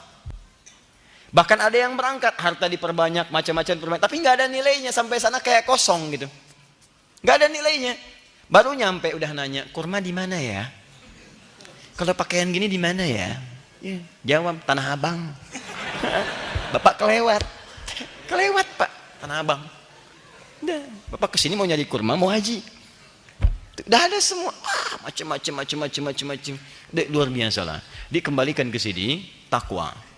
Nah sekarang, ini yang kita coba ulas dengan detail pada kesempatan ini, dalam bahasan yang sangat singkat, bagaimana kita menyiapkan takwa, supaya mendapatkan panggilan terbaik untuk menunaikan ibadah haji. Dan disinilah kompetisi akan dimulai sejak malam ini. Maksud kompetisi saya dalam kalimat Al-Quran, fastabiqul khairat, Quran surah kedua ayat 148, ketika Anda berusaha untuk mewujudkan ini, selalu bermohon kepada Allah, mungkin inilah waktunya Anda pergi untuk ke Baitullah. Tidak cukup dengan amin, kita bahas dulu. Baik. Takwa yang sering saya sampaikan derivasinya disebutkan 115 kali dalam Al-Quran. Itu terbagi dua bagian. Satu, bagian pertama disebut al-bu'adur rabbani, dimensi spiritual yang berwujud ibadah ritual. Orang tua kita mengistilahkan dengan hablum minallah, hubungan dengan Allah subhanahu wa ta'ala. Bentuknya ibadah ritual, salat, hubungan kita dengan Allah. Baca Al-Quran, hubungan kita dengan Allah. Ketika disebutkan kalimat taqwa pertama dalam Al-Quran, Al-Baqarah ayat kedua, maka dirinci di ayat 3, 4 dan seterusnya tentang amalannya. Dzalikal kitabu la raiba fi hudal lil muttaqin. Siapa muttaqin di sini? Baca ayat 3-nya. Alladzina yu'minuna bil ghaib wa yuqimunas shalah. Saya sudah sering terangkan berkali-kali, kata salat itu kadang disebutkan bentuk tunggalnya, alif lam shad lam alif ta marbutah. As-shalah tunggal. Kadang disebutkan bentuk jamak mahdud, jamak terbatas untuk menunjuk salat fardu saja. Tulisannya alif lam shad lam waw alif tegak ta maftuha. Seperti di Quran surah kedua Al-Baqarah ayat 238. Hafizu 'alas salawati was salatil wusta wa 'alas salawat fardu. Paham? Ada bentuknya jama', jama' ghair mahdud, jama' yang tidak terbatas, melewati sekat-sekat salat fardu, tambah dengan nafilah, hukumnya sunnah. Jadi bukan yang 5 waktu saja, rawatibnya 12 rakaat, salat duhanya, syuruknya, tahajudnya dan sebagainya. Maka tulisannya alif lam shad lam, ada alif tegak di atasnya, waw ta marbutah. Dan ketika disebutkan kalimat salat pertama, bentuknya bentuk jama ghair mahdud, jama tanpa batas. Perbanyak. Jadi semakin Anda banyak meningkatkan salat, ini menunjukkan bahwa takwa Anda sedang meningkat. Sedang meningkat. Gampang ngecek yang pertama. Kalau Anda ingin ngecek takwa saya sedang tinggi tidak, sedang kuat tidak, cek di ibadah ritual Anda. Hari ini teman-teman sudah berapa kali ke masjid berjamaah? Karena salatnya jamaah bentuk di situ. Yuqimun itu orang banyak. Banyak pesertanya, banyak jamaah sifatnya. As-salawatnya banyak. Apakah ke masjid salat fardu saja? Lihat sunnahnya. Ayo dari sekian sunnah yang dikerjakan siang tadi, berapa yang dikerjakan? Rawatibnya sudah berapa? Sampai dengan tadi. Dari 12 berapa yang dikerjakan? Duha dikerjakan enggak? Syuruk dikerjakan enggak? Malam ini mau berapa rakaat rencana? Mau bangun jam berapa? Ayo, jangan cuma anda tunggu-tunggu, kemarin tungguin, Inggris menang, menangis. 2-1. Iya, extra time, sudah kan? Terus gol, sudah, selesai. Pergi, pulang. Bertemulah Prancis kemudian dengan Kroasia. Dan saya nggak nonton, nggak ada kerjaan. Untuk apa? Ya, nah, ada hal yang nggak kita dapatkan keesokan harinya lagi. Yang ini bisa kita lihat besok sudah selesai. Tapi tahajud nggak bisa diulang. Nah itu naikkan, bangun, tingkatkan. Kalau Anda senang kejar-kejar, tahajud kejar, ini kejar, itu tandanya takwa kita sedang meningkat. Nah kalau Anda golongan pertama sudah bersiap menunaikan haji, sudah dituliskan nama Anda, paspor sudah di kedutaan, tanggal siap berangkat keluar, maka sebelum berangkat ke sana, perbanyak dulu hubungan Anda, kuatkan dengan Allah. Sebelum berangkat, sholatnya perbanyak. Tahajud, sholat sunnah, macam-macam. Sehingga ketika Anda sampai di sana, hubungan Anda sudah nyambung. Sifatnya sudah terdorong untuk mengerjakan ibadah. Sudah ada dorongan ibadah spiritual di sana. Nyampe sana tinggal diteruskan. Malamnya sholat, ingatnya masjid. Sampai kadang-kadang ada yang nggak pulang ke hotel. Di masjid itikaf. Dari zuhur nunggu asar, dari asar nunggu maghrib, nungguin tuh. Masya Allah. Udah terikat dengan masjid, terikat, ruhiyahnya sudah masuk. Kalau Anda nggak latih sekarang, nyampe sana gersang nantinya. Kayak tadi tuh. Masuk ke sana, Masya Allah, masjidnya luas ya. Ih kok di masjid ada yang jualan? Mall depan tuh, ada mall Zamzam, mall ini, mall itu. Belanja lagi. Dan nggak ada dorongan untuk sholat. Ih, tadi zuhur, kok sekarang udah zuhur? Dipanggil lagi ya? Asar. Ih, udah gitu cepat sekali ya. Wah, bawaannya nggak betah. Tidur lagi. Habis tidur lagi. Bangun tidur lagi. Ngapain di sana? Beres-beres. Capek gitu teman-teman sekalian. Nah, kalau nggak dibiasakan seperti itu, nyampe sana yang keresang. Makanya setelah itu biasakan. Walladzina yu'minuna bima unzila ilaik. Quran, interaksi, baca Quran. Bahkan kalau bisa, kalau saya sarankan, ke sana itu punya target. Anda yang 40 hari di sana masa nggak hatam Quran? Sayang. Kenapa nggak bawa program 1 hari 1 juz di sana baca? Kan saat wukuf kan dikurangi wukuf, ya. Selebihnya yang Anda berdoa macam-macam. Ya, kemudian di Muzdalifah mungkin sedikit, tapi yang lainnya bisa baca. 30 hari saya hatamkan Quran di sana. Begitu selesai sebelum pulang haji Anda berdoa depan Ka'bah sebelum wada itu. Ya Allah, hamba berusaha ya Rabb untuk haji dengan bekal yang telah Engkau tetapkan. Hamba ikuti semua perintah-Mu ya Allah. Hamba baca Quran, hatamkan di sini ya Allah. Di tempat paling suci di rumah-Mu ya Rabb. Hamba kerjakan semuanya. Hamba tidak banyak ya Allah minta kepadamu, tapi hamba mohon jadikan wafat hamba husnul khatimah. Masukkan hamba dan keluarga ke dalam surga. Rahmati tetangga hamba ya Allah, si fulan yang belum dapat hidayah, hamba gak minta banyak ya Allah, berikan hidayah kepadanya. Mohon ya Rabb, hamba tinggal bersama dia, hamba bertetangga dengan dia. Bahkan teman hamba dia di kantor ya Allah, sampai sekarang belum dapat hidayah, jangan pisahkan kami di surga ya Allah, berikan hidayah kepadanya.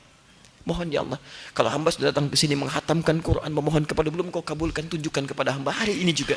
Dengan cara apa lagi hamba mesti memohon kepadamu untuk Engkau benamkan hidayah kepada jiwanya. Minta. Dan itu dalam sekali, itu dalam. Dan itu indah gitu, enak. Karena kita sudah biasakan sebelum berangkat. Nah bagi Anda, saya atau bahkan kita yang kira-kira belum ada terlihat kepastian berangkat dengan izin Allah, tapi Anda punya harapan dalam, padukan ini.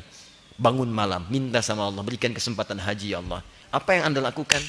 Nah, dalam sholat malam, barusan siang saya sampaikan di Kelapa Gading, sifat sholat malam Nabi saat sholat malam itu, saat beliau membaca surah, itu ada 3 sifat bacaan. Sifat pertama, dibaca yang ringan-ringan untuk pemula tahajud. Dalilnya Quran surah 73 ayat 20. Faqra'u ma tayassara minal Quran. Jadi kalau Anda ngajak anak Anda untuk tahajud, ngetes anak-anak di sekolah supaya bangun malam, jangan kasih surat yang panjang-panjang dulu. Kasih Al-Duha, kan, Al-Insyirah, sampai Al-Ikhlas. Nggak apa-apa, biasakan. Sampai dia merasa nyaman dulu. Oh ternyata tahajud ringan ya, bacaannya pendek-pendek dan sebagainya. Nanti kalau sudah nyaman, tambah lagi. Level yang kedua. Apa level yang kedua? Dia perpanjang bacaannya. Supaya menikmati. Dalilnya Quran surah ke-76 ayat 26. Ya, wa minal laili fasjud lahu wasabbihu lailan tawila. Ya, Anda bangun malam harinya, kemudian perbanyak sujudnya dan bertasbih banyak kepada Allah. Di antara makna tasbih di situ adalah bacaan Al-Quran. Karena Nabi saat baca Quran berhenti di ayat-ayat tasbih, beliau bertasbih kepada Allah. Berhenti di ayat madah, beliau memuji Allah. Berhenti di ayat doa, beliau berdoa kepada Allah. Mohon. Makanya Nabi satu rakaatnya 100 ayat. Ya, karena sudah terbiasa. Diikuti sahabat. Sepeninggal Nabi bahkan ada di antara mereka banyak yang sholat malamnya sampai khatam Al-Quran. Diabadikan oleh Imam An-Nawawi dalam kitabnya At-Tibyan fi Adab Amalatul Quran. Baik, di luar itu yang ketiga. Yang ketiga itu adalah memilih surat-surat sesuai dengan kebutuhan kita. Yang kira-kira Anda perlukan. Makanya kan sering saya katakan, cek lagi dalam kajian As-Sunnah Nabawiyah. Barusan siang tadi kami sampaikan. Ya, di antara manfaat tahajud itu banyak sekali, ada 7 paling minimal dalam Al-Quran. Allah angkat derajat Anda, tempatkan di tempat yang terbaik, diberikan bimbingan mengawali pekerjaan, diberikan solusi saat punya masalah, ditolong saat diganggu orang. Quran surah 17 kan, ayat 79 sampai 81. Dijanjikan sebagai kebiasaan ahli surga yang dijamin surganya. Quran surah ke-51 ayat 15 sampai dengan 17-nya. Dipuji-puji oleh Allah sampai selesai, kemudian dia tahajud jadi puji. Quran surah 32 ayat ke-16. Ditekankan sebagai bagian dari kebiasaan orang soleh. Disebutkan semua. Tapi yang paling menarik adalah ketika itu semua dibacakan dalam tahajud itu, ada kebiasaan juga untuk memohon kepada Allah melalui surat-surat yang sesuai dengan kebutuhan. Makanya hajah Anda, bangun malam minta, dalam sujud minta, di surat cari yang sesuai. Seringkali demikian. Bukankah Nabi Zakaria salat di mihrabnya, Maryam alaihissalam, memohon doa. Apa doa yang dibaca dalam salatnya? Minta diberikan keturunan. Diabadikan di Quran surah ketiga, ayat 38 sampai 39, paling kanan sebelah atas. Hunalika da'a Zakaria rabba qala rabbi habli min ladunka dzurriyyatan thayyibah innaka sami'ud du'a. Di mihrab itulah kemudian Nabi Zakaria berdoa kepada Allah, memohon ya Allah. Mereka mengatakan saya nggak mungkin punya keturunan. Mereka katakan ya Allah saya sudah sepuh, fisik saya letih, rambut memutih, istri saya divonis menopause dan mandul, gak mungkin punya anak. Ya Allah Engkau tidak punya batas, ya Allah berikan tunjukkan pada mereka, hanya Engkau yang punya kuasa. Engkau yang maha mendengar. Kalau pada yang maha mendengar saya tidak mengabulkan, kepada siapa lagi saya mesti minta ya Allah? Tiba-tiba turun jawaban, fanadatul malaikatu wa huwa qaimun yusalli fil mihrab.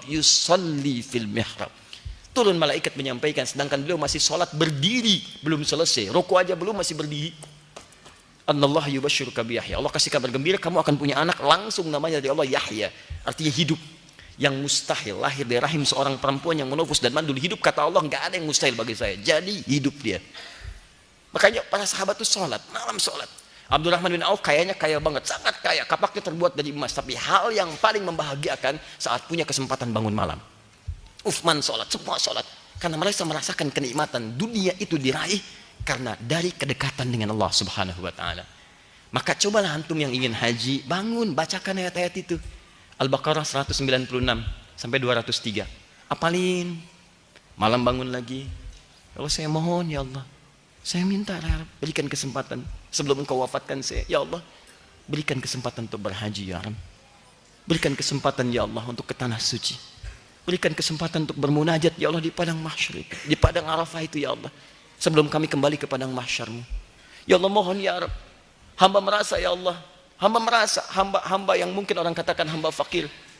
Hamba merasa hamba yang katakan sementara orang mustahil untuk berangkat, tapi hamba yakin kekuasaan-Mu tanpa batas. Tunjukkan pada mereka yang memvonis hamba tidak mungkin haji ya Allah. Berikan hidayah pada mereka bahwa dengan kekuasaan-Mu hamba bisa berangkat ke sana. Bacakan lagi. Wa atimul hajja wal umrata lillah. Sampai ke ayat 203, wadhkurullaha fi ayyamin ma'dudat. Baca lagi. Saya pernah sampaikan ini kepada jamaah seperti ini teman-teman sekalian. Dia praktekkan. Dia pengajar Quran, imam di musalla. Masya Allah begitu berangkat, pulang, alhamdulillah. Dia baca ngimami. Tiba-tiba satu saat kajian begini nggak ada. Kita sudah belajar. Ya. Apa yang terjadi? Hilang, selesai musim haji, kelihatan lagi. Antum kemana sih bilang? Kemarin nggak ketemu taklim. Afwan Ustaz, saya haji. Haji? Gimana kisahnya? Jadi waktu kita itu Ustaz, di depan itu ada kita manasik, ya simulasi. Orang kan banyak merekam. Rekam. Saya cuma bermohon, ya Allah, nampaknya saya serasa berada di depan Ka'bah ya Rabb. Dan orang mengatakan saya mustahil ke sana. Saya mohon ya Allah, berikan saya kesempatan. Saya serius mengikuti manasik. Ingin ya Allah. Saat orang merekam dia berdoa. Dan doa orang yang sedang menuntut ilmu itu cepat dikabulkan. Cepat dikabulkan. Begitu dia pulang, dia ke musola, dia imami, dia baca ayat haji itu. Wa atimul haji wal umrata. Terus dia mohon mendekat. Dia dekatkan takwanya kepada Allah. Tingkatkan. Dan tahu apa yang terjadi? Begitu selesai salam, datanglah seorang. Pak, Bapak tuh dari kemarin baca ayat haji lagi yang itu katanya kan. Bapak sudah pernah haji? Belum katanya. Sudah usia berapa? Sekian. Sudah Pak, siapkan. Bapak berangkat tahun ini juga, insya Allah. Ternyata itu punya relasi ke travel langsung dibiayai oleh NH Plus seketika. Gak ada yang mustahil. Ya, maka dari itu, kita boleh berikhtiar nabung dari sekarang. Siap-siap. Tapi yang paling penting kata Allah, bukan uangnya yang dilihat, tapi ijtihad Anda, kesungguhan Anda, keseriusan Anda untuk menunaikan ibadah ini. Coba lihat, nanti kami insya Allah diundang untuk berangkat. Ya, mohon izin, mohon maaf. Ya, ini untuk sharing saja supaya kita ada semangat. Di antara sekian yang berangkat, itu rata-rata itu pendekatannya kepada Quran, takwa, bukan uang. Kalau dilihat uang dari mana uangnya? Di antara sekian yang berangkat, itu ada 4 anak penghafal Quran. Yang lainnya ahli Quran juga. Yang kita ketemu di Istiqlal kemarin. Ahmad, Kamil, ada Auf, ya ada Ibrahim, 4 orang. Anda tahu ketika mereka berangkat, ibunya ikut berangkat. Ijtihad mereka menghafal Quran. Begitu Qurannya dites 30 juz, Masya Allah. Allah kirimkan sentuhan kepada penguasa kecil di dunia. Sudah berikan dia haji. Allah yang berikan. Begitu disampaikan haji, ibunya ikut haji. Dari mana orang ini nabung? Mikir aja nggak pernah. Tapi ketika dia mendekat kepada Allah, memohon kepada Allah, dihafalkan Qurannya, takwa. Di antara turunan takwa ibadah ritual. Begitu dikerjakan, apa yang terjadi teman-teman? Berangkat. Ada yang nggak bisa lihat, tapi berusaha. Dia menghafal menjadi hafid, tapi dia fasilitasi para penghafal Quran di daerahnya. Beliau tukang beca Pak. Dalam pandangan manusia. Tapi dia mengantarkan dengan becanya calon-calon peraih mahkota akhirat. Dorong. Uangnya dia pakai untuk bangun madrasah. Biayai. Ayo, jadi ahli Quran. Jadi dia sendiri belum hafid, tapi becanya mengantarkan orang lain mendapatkan mahkota akhirat. Itu mobil Anda dipakai apa tuh? Kendaraan Anda. Dia beca, dia bisa mengantarkan para penghafal Quran. Itu luar biasa. Saya di Jawa kemarin di Lasem waktu akan bangun masjid musola, saya sempat menitikkan air mata. Anda tahu begitu akan disampaikan itu renovasi, kita renovasi musolanya jadi lebih baik lah insya Allah. Anda tahu tukang cilok lah kalau di kita sekarang, dia membuka hampir semua tabungannya, dia investasikan untuk musola itu. Berapa dia dapat dalam sehari, sebulan berapa? Dia buka tabungannya, dia keluarkan, sampai heboh orang sekitaran. Ternyata dari sekian orang yang kelihatan biasa oleh manusia, dia sudah punya visi akhirat jauh melampaui orang-orang ahli dunia. Ahli dunia tuh paling ngelihat setahun 2 tahun jadi ini jadi itu, jabatan ini pilih itu, kampanye macam-macam, selesai. Dia melewati itu semua, sudah lewat itu bagi dirinya. Visi dia jauh, itu orang hebat. Dia orang hebat, dia sudah siapkan dunia mah udah selesai. Saya meninggal nggak ada bedanya, tukang cilok innalillahi, itu kan pejabat innalillahi juga, dan nggak akan pernah disebutkan ditulis di nisannya. Masya Allah, ini sekian, ini fulan, pejabat anu, semua gelarnya sama, ALM. Sudah selesai. Almarhum, kalau benar-benar marhum disayang, kalau tidak itu yang celaka. Teman-teman sekalian, begitu itu disiapkan, fasilitasi apa yang terjadi, sampai berita itu, sudah mudah bagi Allah. Berikan dia haji berangkat ke polisi, berangkat bersama kami dari Ambon jauh-jauh. Dari mana nyampe ke Ambon di ujung sana, tiba-tiba datang dan seterusnya. Ada yang dari Aceh dan seterusnya. Jadi maksud saya, ayo kita hidupkan lagi nuansa kedekatan kita dengan Allah. Jangan-jangan harapannya banyak tapi hubungan gak pernah dibangun. Antum punya hubungan baik dengan teman dekat antum, diundang kapan saja, bahkan datang ke pestanya gak perlu pakai undangan, datang aja. Antum punya hubungan baik dengan Allah, nggak usah nunggu kuota, non kuota berangkat antum. Paham ya? Itu bagian yang pertamanya. Setelah itu yang kedua, takwa bagian kedua, dan saya akhiri di sini. Jika disebutkan kalimat takwa, maka yang kedua al-bu'dul insani wal ijtima'i, dimensi sosial terkait dengan makhluk, hubungan dengan sesama. Nah, orang-orang yang berangkat haji, baik direncanakan ataupun antum yang akan berangkat tahun ini, jangan cukupkan pada bekal-bekal ritual, tapi selesaikan persoalan antum dengan sesama sekitaran itu. Jangan sampai antum berangkat, orang tua masih belum lega dengan kata-kata kasar yang pernah keluar di lisan antum. Tetangga masih belum nyaman dengan perlakuan yang tidak bagus itu. Sehingga ketika antum berangkat bukan jadi doa, jadi celaan. Begitu berangkat mau kemana? Haji. Orang gitu haji. Masa sih? Tuh, keluar kalimat yang tidak nyaman. Dan seterusnya. Ya, bahkan kalimat-kalimatnya tidak menyenangkan. Semoga nyampe sana berubah ya. Iya ya, sudah haji nggak berubah juga tuh, belum berangkat sudah dibicarakan. Maka dari itu perbaiki itu. Nah, boleh antum kemudian datangi yang kira-kira punya persoalan dengan tetangga, sampaikan, saya mohon maaf selama ini barangkali ada sesuatu yang kurang berkenan, saya merasa banyak salahnya. Saya mohon sekali, saya akan berangkat dengan ibadah dengan hanya 2 kain. Dan itu mungkin kafan saya dan saya tidak tahu apakah kembali atau tidak. Karena Anda akan mengatakan labbaik Allahumma labbaik. Apa artinya labbaik? Saya penuhi, bukan sekadar penuhi panggilan, walaupun kau panggil untuk selamanya. Doni dipanggil Allah, apa artinya? Panggil, antum dipanggil. Bahkan antum katakan saya penuhi panggilanmu ya Allah, datang sendiri dan belum tentu pulang. Maka Nabi pernah menyampaikan dalam hadis sahihnya, jika seseorang berangkat kemudian dia wafat di pertengahan, maka dimakamkan dan hadinya mabrur sepanjang dia baik, diterima sepanjang dia baik. Nah teman-teman sekalian, fokus baik-baik. Makanya sebelum berangkat selesaikan urusan, macam-macam selesaikan. Minta doa pada orang tua. Ada sebagian saya tetangga datangi ke rumahnya. Ada sebagian orang yang mengundang untuk menyelesaikan dengan cepat. Bagaimana hukumnya? Sah-sah saja sepanjang dia bisa menjaga dirinya. Gak ada masalah, silahkan. Tapi jaga baik-baik, jangan sampai muncul semacam tadi ria dan sebagainya. Sampaikan bahwa ini mohon maaf, saya tidak bermaksud apapun, tapi saya merasa bahwa saya menjadi bagian dari warga di sini. Banyak kesalahan yang saya lakukan, kesulitan saya kalau harus mendatangi satu persatu. Maka dalam momentum ini mohon maafkan kalau saya banyak salah. Besok saya akan berangkat dan mohon didoakan semoga semuanya berjalan dengan lancar dan kembali ke sini ada perubahan yang baik. Terima kasih Bapak Ibu sekalian. Ini barangkali ada ala kadarnya untuk jamuan makan dan sebagainya. Tapi kalau tidak ada, nggak ada masalah, tidak ada apapun. Saya hanya ingin minta maaf dan sebagainya, mohon dimaafkan saya. Selesai, mereka mendoakan dan sudah. Enak hati kita. Cuma mesti dijaga, jangan sampai keluar hal yang tidak berkenan. Terima kasih Bapak Ibu sekalian kedatangan ke sini. Saya mohon maaf, banyak salah saya sampai hari ini saya merasa. Saya mohon maafkan saya dan tolong doakan besok saya haji. Dan ini haji pertama yang saya lakukan. Mungkin pertama kali di komplek ini ya. Saya yakin warga sini belum pernah haji. Pak RT belum haji, Pak RW. Saya doakan sampai sana semua haji ya insya Allah. Itu jadi masalah. Paham ya? Ya, cukup ya? Jadi saya kira itu yang coba kita maksimalkan. Dan saya ingin tepati janji saya bahwa ada orang-orang yang haji dan mabrur. Alhamdulillah. Tapi ada orang-orang yang berangkat tapi tidak mabrur. Tapi yang hebat, ada orang yang tidak jadi berangkat atau bahkan belum berangkat tapi mabrur. Ada kisah sampai riwayat seseorang sudah menyiapkan keberangkatan hajinya. Terkumpul bekal pada dirinya. Tiba-tiba saat mendekat jelang keberangkatan, istri yang sedang mengandung mencium satu bau makanan yang sangat lezat tercium.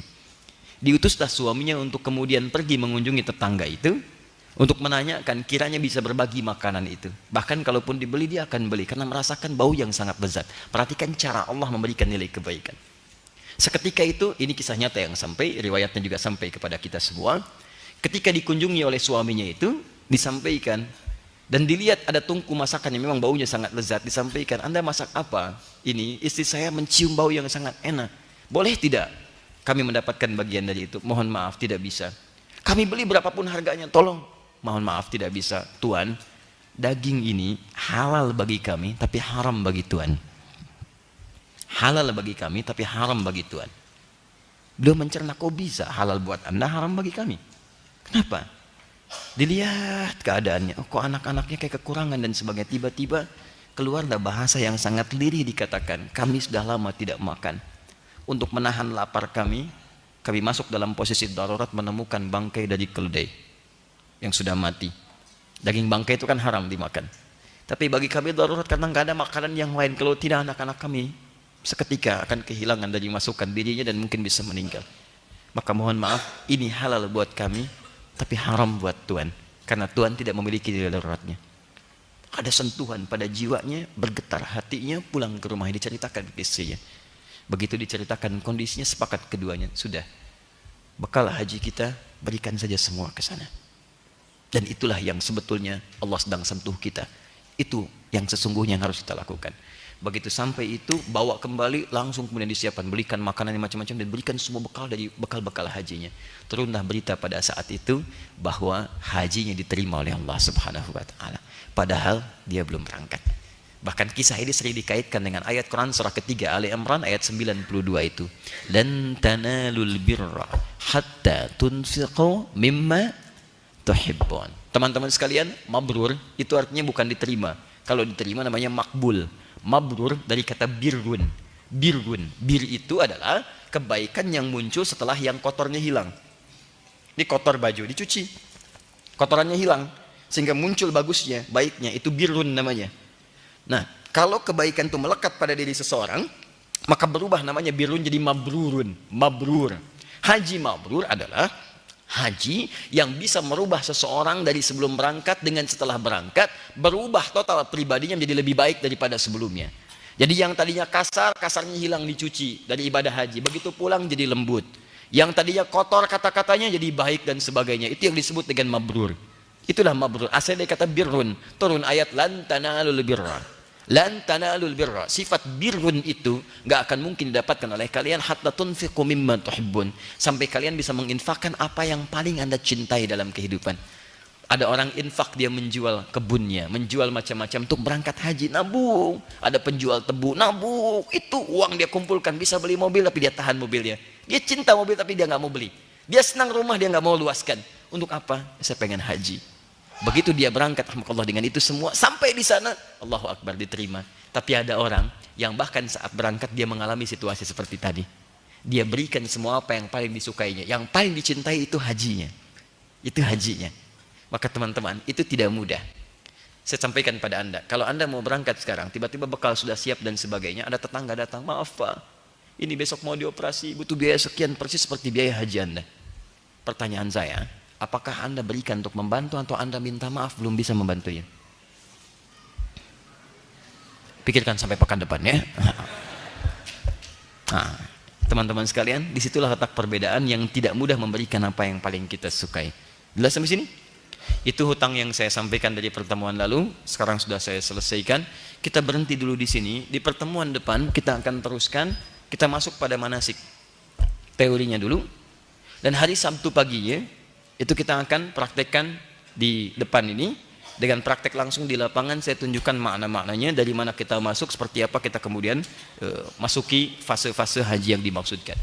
Kemudian yang ketiga, dengan izin Allah Subhanahu wa taala, insya Allah kami tadinya ingin tetapkan di hari Ahad ini, tapi masih ada rangkaian-rangkaian yang harus kami lakukan. barangkali sepulang dari Bandung, kita akan launching 2 program sekaligus. Program pertama adalah program Syiar Al-Quran. Syiar Al-Quran ini nanti ada 3 turunannya, dan Anda boleh bergabung, dan saya sarankan dengan sangat memaksa Anda supaya bergabung. Karena kapan lagi mendapatkan bagian darinya? Ya, bagian pertama itu terbagi 3 lagi. Ya, 1 adalah program untuk membebaskan buta baca Al-Quran.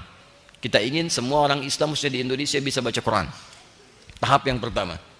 Maka dengan itu kami insya Allah sedang memaksimalkan cetakan mushaf. Kita cetak dengan izin Allah. Ya, itu 125.000 mushaf untuk yang pertama ini. Sebagian sudah kita bagikan. Yang kedua adalah program untuk memahami isi Quran. Karena banyak orang baca Quran tapi nggak ngerti isinya. Maka kami coba juga dengan izin Allah mendesain satu mushaf diberi nama Al-Akhyar. Isinya nanti ada perkata memberikan makna di bawahnya. Dan nanti kita gali dalam kajian tafsir Al-Quran. Itu juga kami cetak dengan izin Allah, ada 125.000, kita sedang bertahap. Yang ketiga, banyak orang bisa baca Quran, tahu isinya, tapi tidak menjadikan itu sebagai bimbingan dalam kehidupan. Karena tidak tahu ketika akan dimunculkan, dia belum hafal ayatnya. Maka kemudian kita masukkan program yang ketiga, yaitu program menghafal dengan metode At-Taisir. Ini pun sedang proses didesain model yang baru, karena kemarin itu dibagi 3 bagian, jilid 1, 2, 3, baru 3. Nah, untuk yang sekarang kami mintakan didesain 1, 2, 3 disatukan jadi 1. Jadi satu mushaf saja 30 juz. Ya. Jadi ada satu mushaf 30 juz, di situ dengan hafalannya. Nanti ada turunannya menghafal sambil hafal tulisan juga. Ya, dan yang terakhir untuk mempercepat ya, untuk kuantum hafalannya. Jadi ketika disebutkan muncul. Nah, itu sedang kita siapkan. Semoga Allah berikan kemudahan. Pulang dari Bandung kami akan launching di kisaran pekan depan. Anda yang nanti punya komunitas bisa di tempatnya masing-masing, karena ini bukan sekedar personal. Insya Allah tempatnya di sini. Dengan izin Allah insya Allah akan ada tempat, kami sedang siapkan. Ya, nanti Allah berikan rezeki, kita coba perbaiki. Itu nanti akan jadi At-Taisir Learning Center. Jadi pusat nanti untuk Quran. Nanti di situ nanti pusatnya. Kemudian nanti akan dilingkan ke setiap wilayah di Indonesia atau bahkan di luar yang ingin terlibat dalam proyek ini. Ini bukan proyek yang menghadirkan materi dunia, nggak ada. Karena kami nggak minta apapun dari Anda. Sepanjang apa yang bisa kami lakukan, kami siapkan dengan maksimal. Tapi poinnya Anda hanya butuh untuk merubah diri aja supaya jadi lebih baik. Karena itu kami sarankan, kalau Anda bisa dari daerah-daerah ini, misalnya dari Bandung, dari Pamulang, bahkan dari yang jauh-jauh, ada komunitas, duduk di komunitas itu, di tempat Anda, nggak usah diwakafkan tempatnya. Kita rawat baik-baik saja. Ya, bareng-bareng bersama-sama. Antum merawat di sana, kita nanti turunkan metodenya, kita drop mushafnya, sama-sama kita belajar dan kita hidupkan. Target kami dalam 1 tahun ada 100.000 orang yang bisa baca Quran, 100.000 orang paham Quran paling minimal, dan 100.000 penghafal Quran setiap tahun dari Allah Subhanahu Wa Taala. Ya, itu tidak cukup dengan amin, kita harus maksimalkan. Baik, program kedua di markas ini nanti kita akan launching. Ini sudah masuk daftarnya, ada 5.000 orang di gelombang pertama yang sudah masuk, yaitu kelas Quran Sunnah Solution, kelas Quran kehidupan Quran. Seperti yang saya sampaikan, nanti ada kelas-kelas di situ. Misal, mohon maaf ya, ada kelas pengusaha, ada kelas dokter, ada kelas ibu rumah tangga, kelas macam-macam. Nanti insya Allah sudah kita siapkan desainnya. Yang pertama mungkin akan di tempatnya di Quantum Akhir Institute, karena yang ini harus direnovasi dulu. Kita sudah beli tempatnya tapi harus direnovasi dulu. Di Kiai sudah ada 4 kelas. 4 kelas ini nanti akan dikeluarkan jadwalnya. Anda yang sudah terdaftar akan diklasifikasikan. Anda tinggal lihat Anda di mana, tempatnya di mana, waktunya kapan. Nah, nanti dari situ untuk yang di center ini Anda bisa datang di waktunya. Kalau tidak bertepatan dengan waktunya, nanti akan dilingkan ke tempat Anda tinggal, berkumpul dengan teman-teman di sana. Jadi yang dari Lombok gak usah ke sini, Anda cukup di teman-teman di Lombok, di Padang cukup di sana. Kemudian didesain nanti dengan teknologi, kita sampaikan di sini sampai ke tempat Anda masing-masing, dan kita bisa berinteraksi. Dan nanti kami akan berikan kurikulumnya.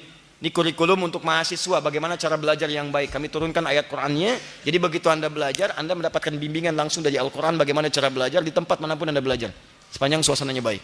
Paham ya?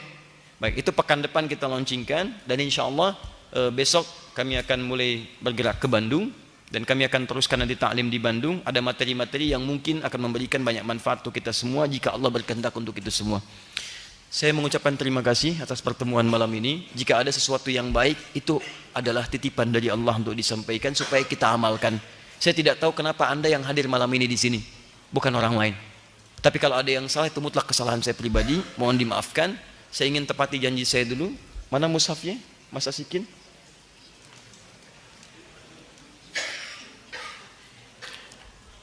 Kenapa Anda berdiri? Alhamdulillah. Baik. Silahkan Mas. Silakan. Baik. Alhamdulillah. Jazakallah khair. Baik, Masya Allah. Sama dulu ya. Nama? Eka. Eka. Anak pertama? Iya, anak pertama. Masya Allah. Dari mana? Kalau asli Sulawesi Utara. Asli Sulawesi Utara. Yang tidak asli? Tidak asli di Kalibata. Ah, taib. Sulawesi tinggal di sini. Di Tebet. Di Tebet, Masya Allah. Sudah berkeluarga? Belum, Ustaz. Belum. Semoga Allah insya Allah berikan kemudahan. Insya Allah, amin, amin. Sebagainya. Saya ada hadiah. Mau antum terima? Ustaz, saya mau menerima Ustaz. Cuman alhamdulillah minggu kemarin saya tidur di sini, nginap di sini. Ustaz Taufik, Pak Taufik sama yang lain, Pak Rahmat udah kasih saya mushaf. Baik. Saya udah dapat yang ini. Saya bukannya nggak mau menerima, cuman kemarin saya sudah dapat. Baik. Yang ini sudah? Iya, alhamdulillah Yang ini sudah. sudah? Iya. Kenapa antum maju? Alhamdulillah. Khair. Iya. Taib. Antum mau hadiahkan ke salah satu teman atau di sini? Boleh sama beberapa teman. Bukan beberapa, ini cuma Maksudnya ya sama yang di sini aja. siapa? Siapa aja Ustadz yang Siapa aja? ada hafalan Quran aja. Coba lihat wajahnya. Nah, Oh, yang Bapak yang dari sana aja. baik. Dia Silakan. agak jauh soalnya. Jauh. Dari mana Bapak? Yang Bapak tadi mana? Ya ini. Ini. Yang Bapak ini nih. Ustadz. Pak, boleh maju ke depan, Pak? Baik. Alhamdulillah. Antum dari mana? Cianjur. Baik. Ada yang lebih jauh dari Cianjur? Palembang. Kalimantan. Sekarang antum mau kasih ke siapa? Cianjur atau Palembang? Tadi Bapak ini udah baik sama saya soalnya. Baik. Udah baik. Baik. Tiga-tiganya dapat. Kalimantan. Antum Kalimantan asli atau orang Kalimantan yang tinggal di Bekasi? Langsung ke sini? Baik. Sengaja ke sini atau ada pekerjaan lain? Sengaja ke sini. Antum? Sengaja ke sini. Kapan landingnya? Oh, naik mobil, naik bis. Antum naik? Naik pesawat. Baik. Kembali kapan? Sabtu. Mau kemana dari sini? Gak kemana-mana. Gak kemana-mana tapi bisa pulang Sabtu. Luar biasa. Ya. Baik. Pak Taufik mana Pak Taufik? Mas Denny. Tolong tiketnya nanti dicatat ya. Nanti kita ganti tiketnya ya. Baik. Khair insyaallah nanti antum kita ganti tiketnya. Baik. Antum pakai bis. Pakai bis berangkat atau pakai mobil pribadi? Naik bis. Bisa bawa kurma? Mau saya kasih kurma? Tolong berikan 1 dus kurma, Mas. Tolong bawakan 1 dus. Baik. Antum mau apa lagi? Oh, mau setoran, Masya Allah. Kita berikan hadiah dulu. Saya serah terimakan ke antum dulu. Yang ini At-Taisir, versi lama. Yang ini yang baru. Untuk Al-Akhyar, untuk yang dipahami. Setelah nanti ada, insya Allah mudah-mudahan kita bisa bagikan lagi. Kita terimakan ke antum. Antum serah terimakan ke situ ya. Sudah? Tahan ya, sebentar ya. Baik, biarkan saya ke sini dulu ya. Baik, sudah selesai? An-Naba, baik. Ya Allah, bismillah.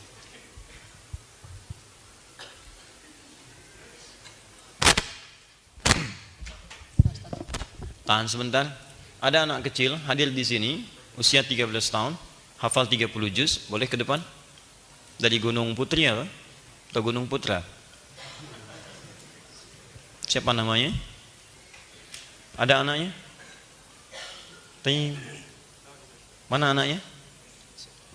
Zaki. Baik, mana anaknya?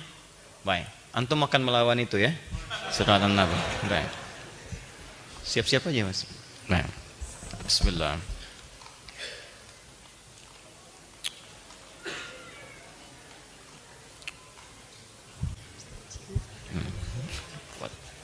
Rabbi syrah li sadri wa yassir li amri. Baik, khair insyaallah. Zaki. Baik, Zaki.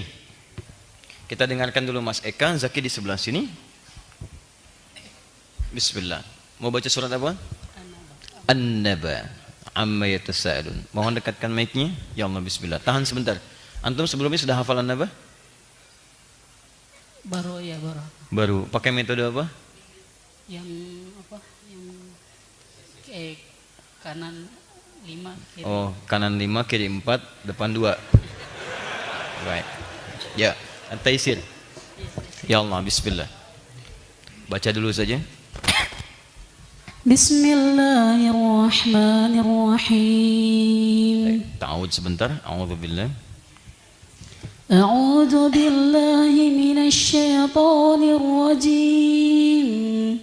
Bismillahirrahmanirrahim.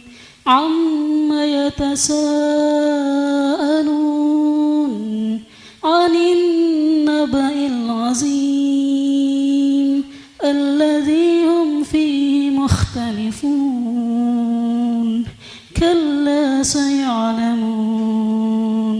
Summa kalla saya'lamun. Tahan sebentar. Tahan sebentar. Ayat kedua apa?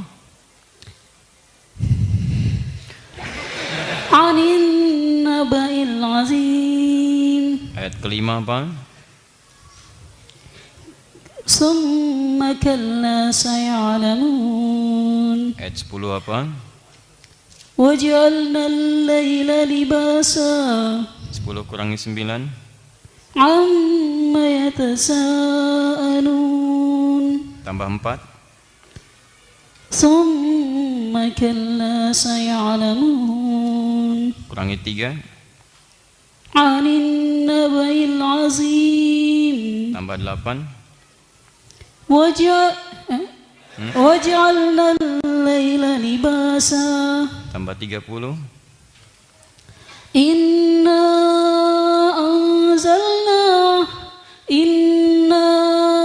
anzalnakum azaban qariba yawma yanzurul mar'u ma qaddamat yadah wa yaqulul kafiru ya laitani kuntu turaba.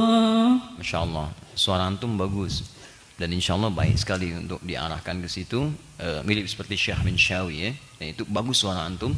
Saya sarankan teruskan dan cintai Qurannya. Antum jangan berhenti, itu anugerah dari Allah Subhanahu Wa Taala. Tidak mudah untuk bisa itu semua. Tapi saya sarankan konsisten belajar, cari ustadz untuk nanti meluruskan di tajwidnya, ya. Makhrajnya. Jika makhraj sudah bagus, masya Allah, insya Allah Allah titipkan suara yang indah untuk antum. Ya, jika antum sudah bagus, saya akan jadi makmum pertama sholat di belakang antum. Khair insyaallah. Baik ya. Jangan nangis dulu ini nanti. Baik. Khair insyaallah. Jazakallah khair. Antum nama siapa?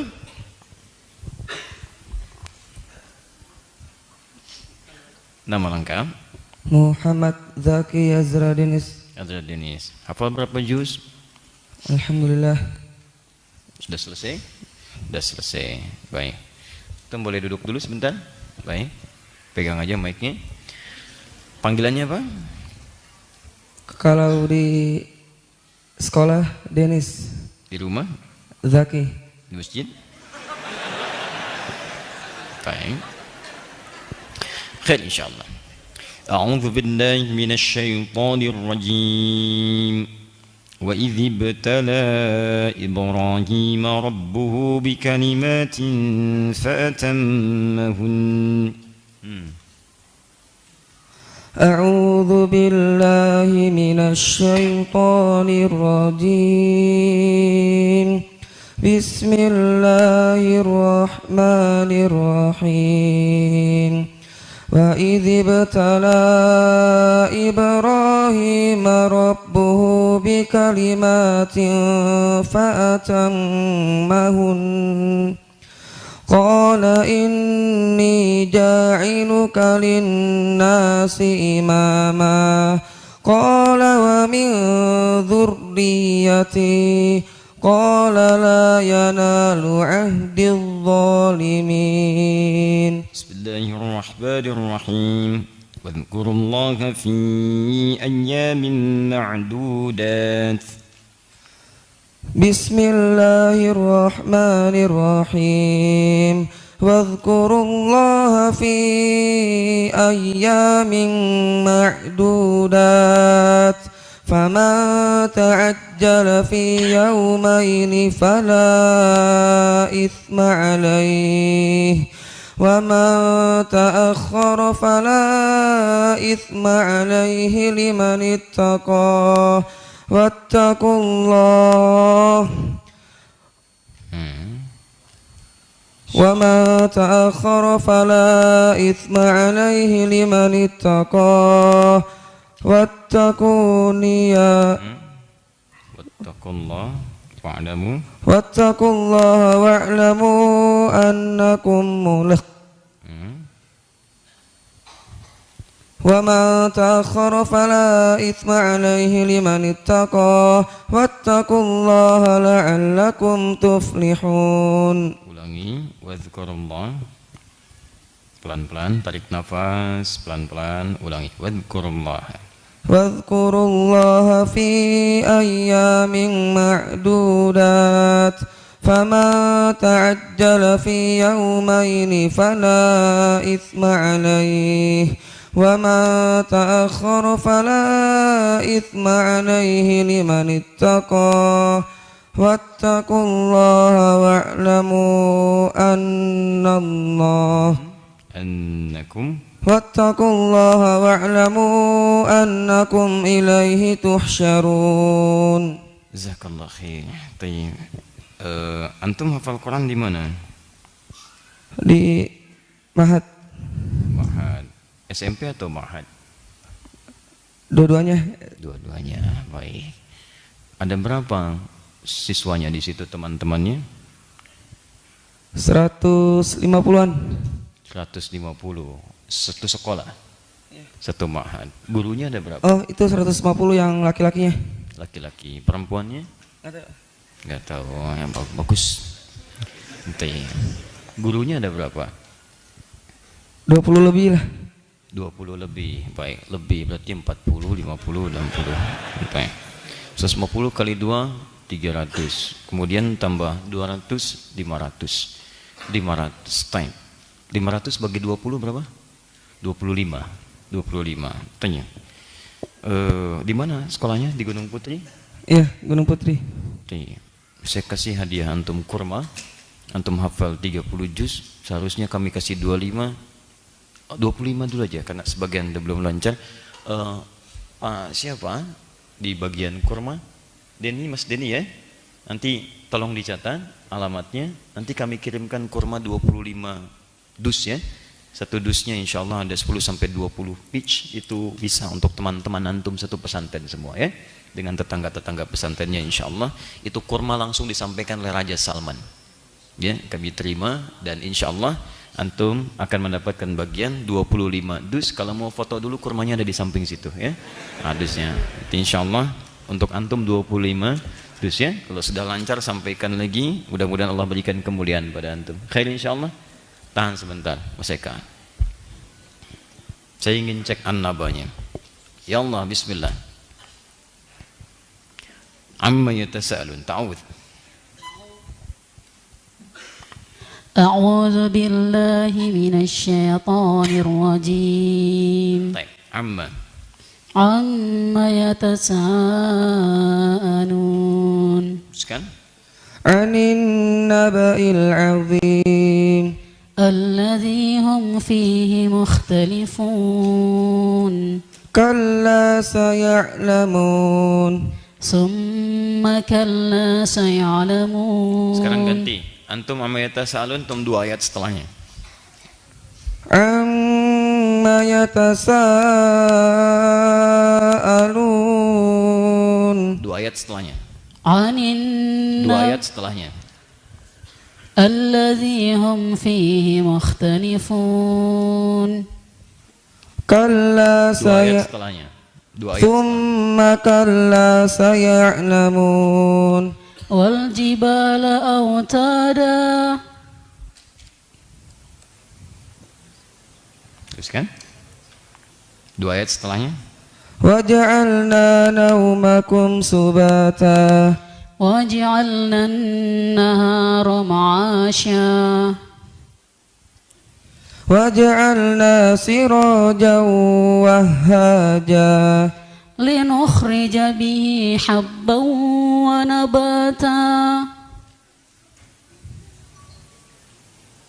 إن يوم الفصل كان ميقاتا.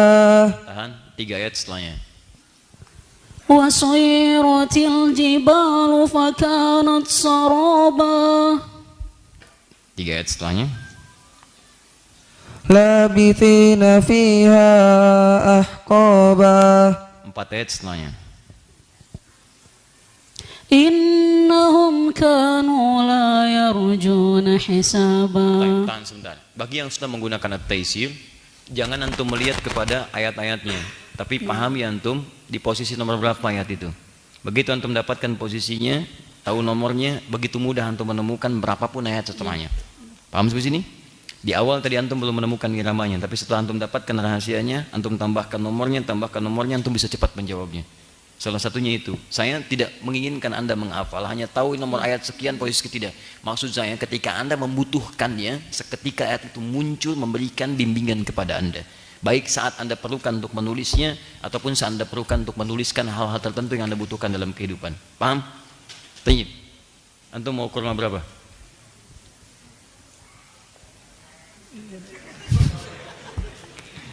Tanya. Taib, alhamdulillah. Jadi antum bagikan nanti di masjid sekitaran antum, dekat antum. Baik. Malam ini bawa 1 dus dulu ya. Siap insyaallah. Baik, bismillah taala insyaallah. Taib, silakan kembali ke tempat masing-masing. Jazakallahu khair Mas Eka. Mas ini tolong dicatat ya. Bismillah taala. Yang jauh lagi siapa lagi? Ada yang datang dari jauh? Jawa Timur, Jember, Masya Allah. Antum? Ya? Kuningan, Masya Allah. Mana lagi? Jambi, Masya Allah. Ada yang lain lebih jauh? Pekalongan, Semarang, antum? Masya Allah. Semoga Allah berikan pahala kepada antum semua yang sudah menyempatkan datang kemari. Baik, tolong nanti yang jauh-jauh, yang memang betul dari jauh, bukan dari Bekasi sini, kalau bisa pulangnya masing-masing berikan 1 dus kurma ya. Baik, 1 dus nanti isi ada 10 sampai 20 pack, antum bawa dan bagikan, titip salam untuk keluarga, dan mudah-mudahan itu bisa memberikan kebaikan-kebaikan untuk antum semua. Jazakumullahu khair. Subhanakallahumma bihamdika asyhadu an la ilaha illa anta astaghfiruka wa atubu ilaik. Wa akhiru da'wan alhamdulillahirabbil alamin. Lafu minkum, termasuk yang akhwat yang datang dari jauh, tolong dituliskan datanya. Mudah-mudahan nanti ada hal-hal yang bisa dibawa untuk pulang. Assalamualaikum warahmatullahi wabarakatuh.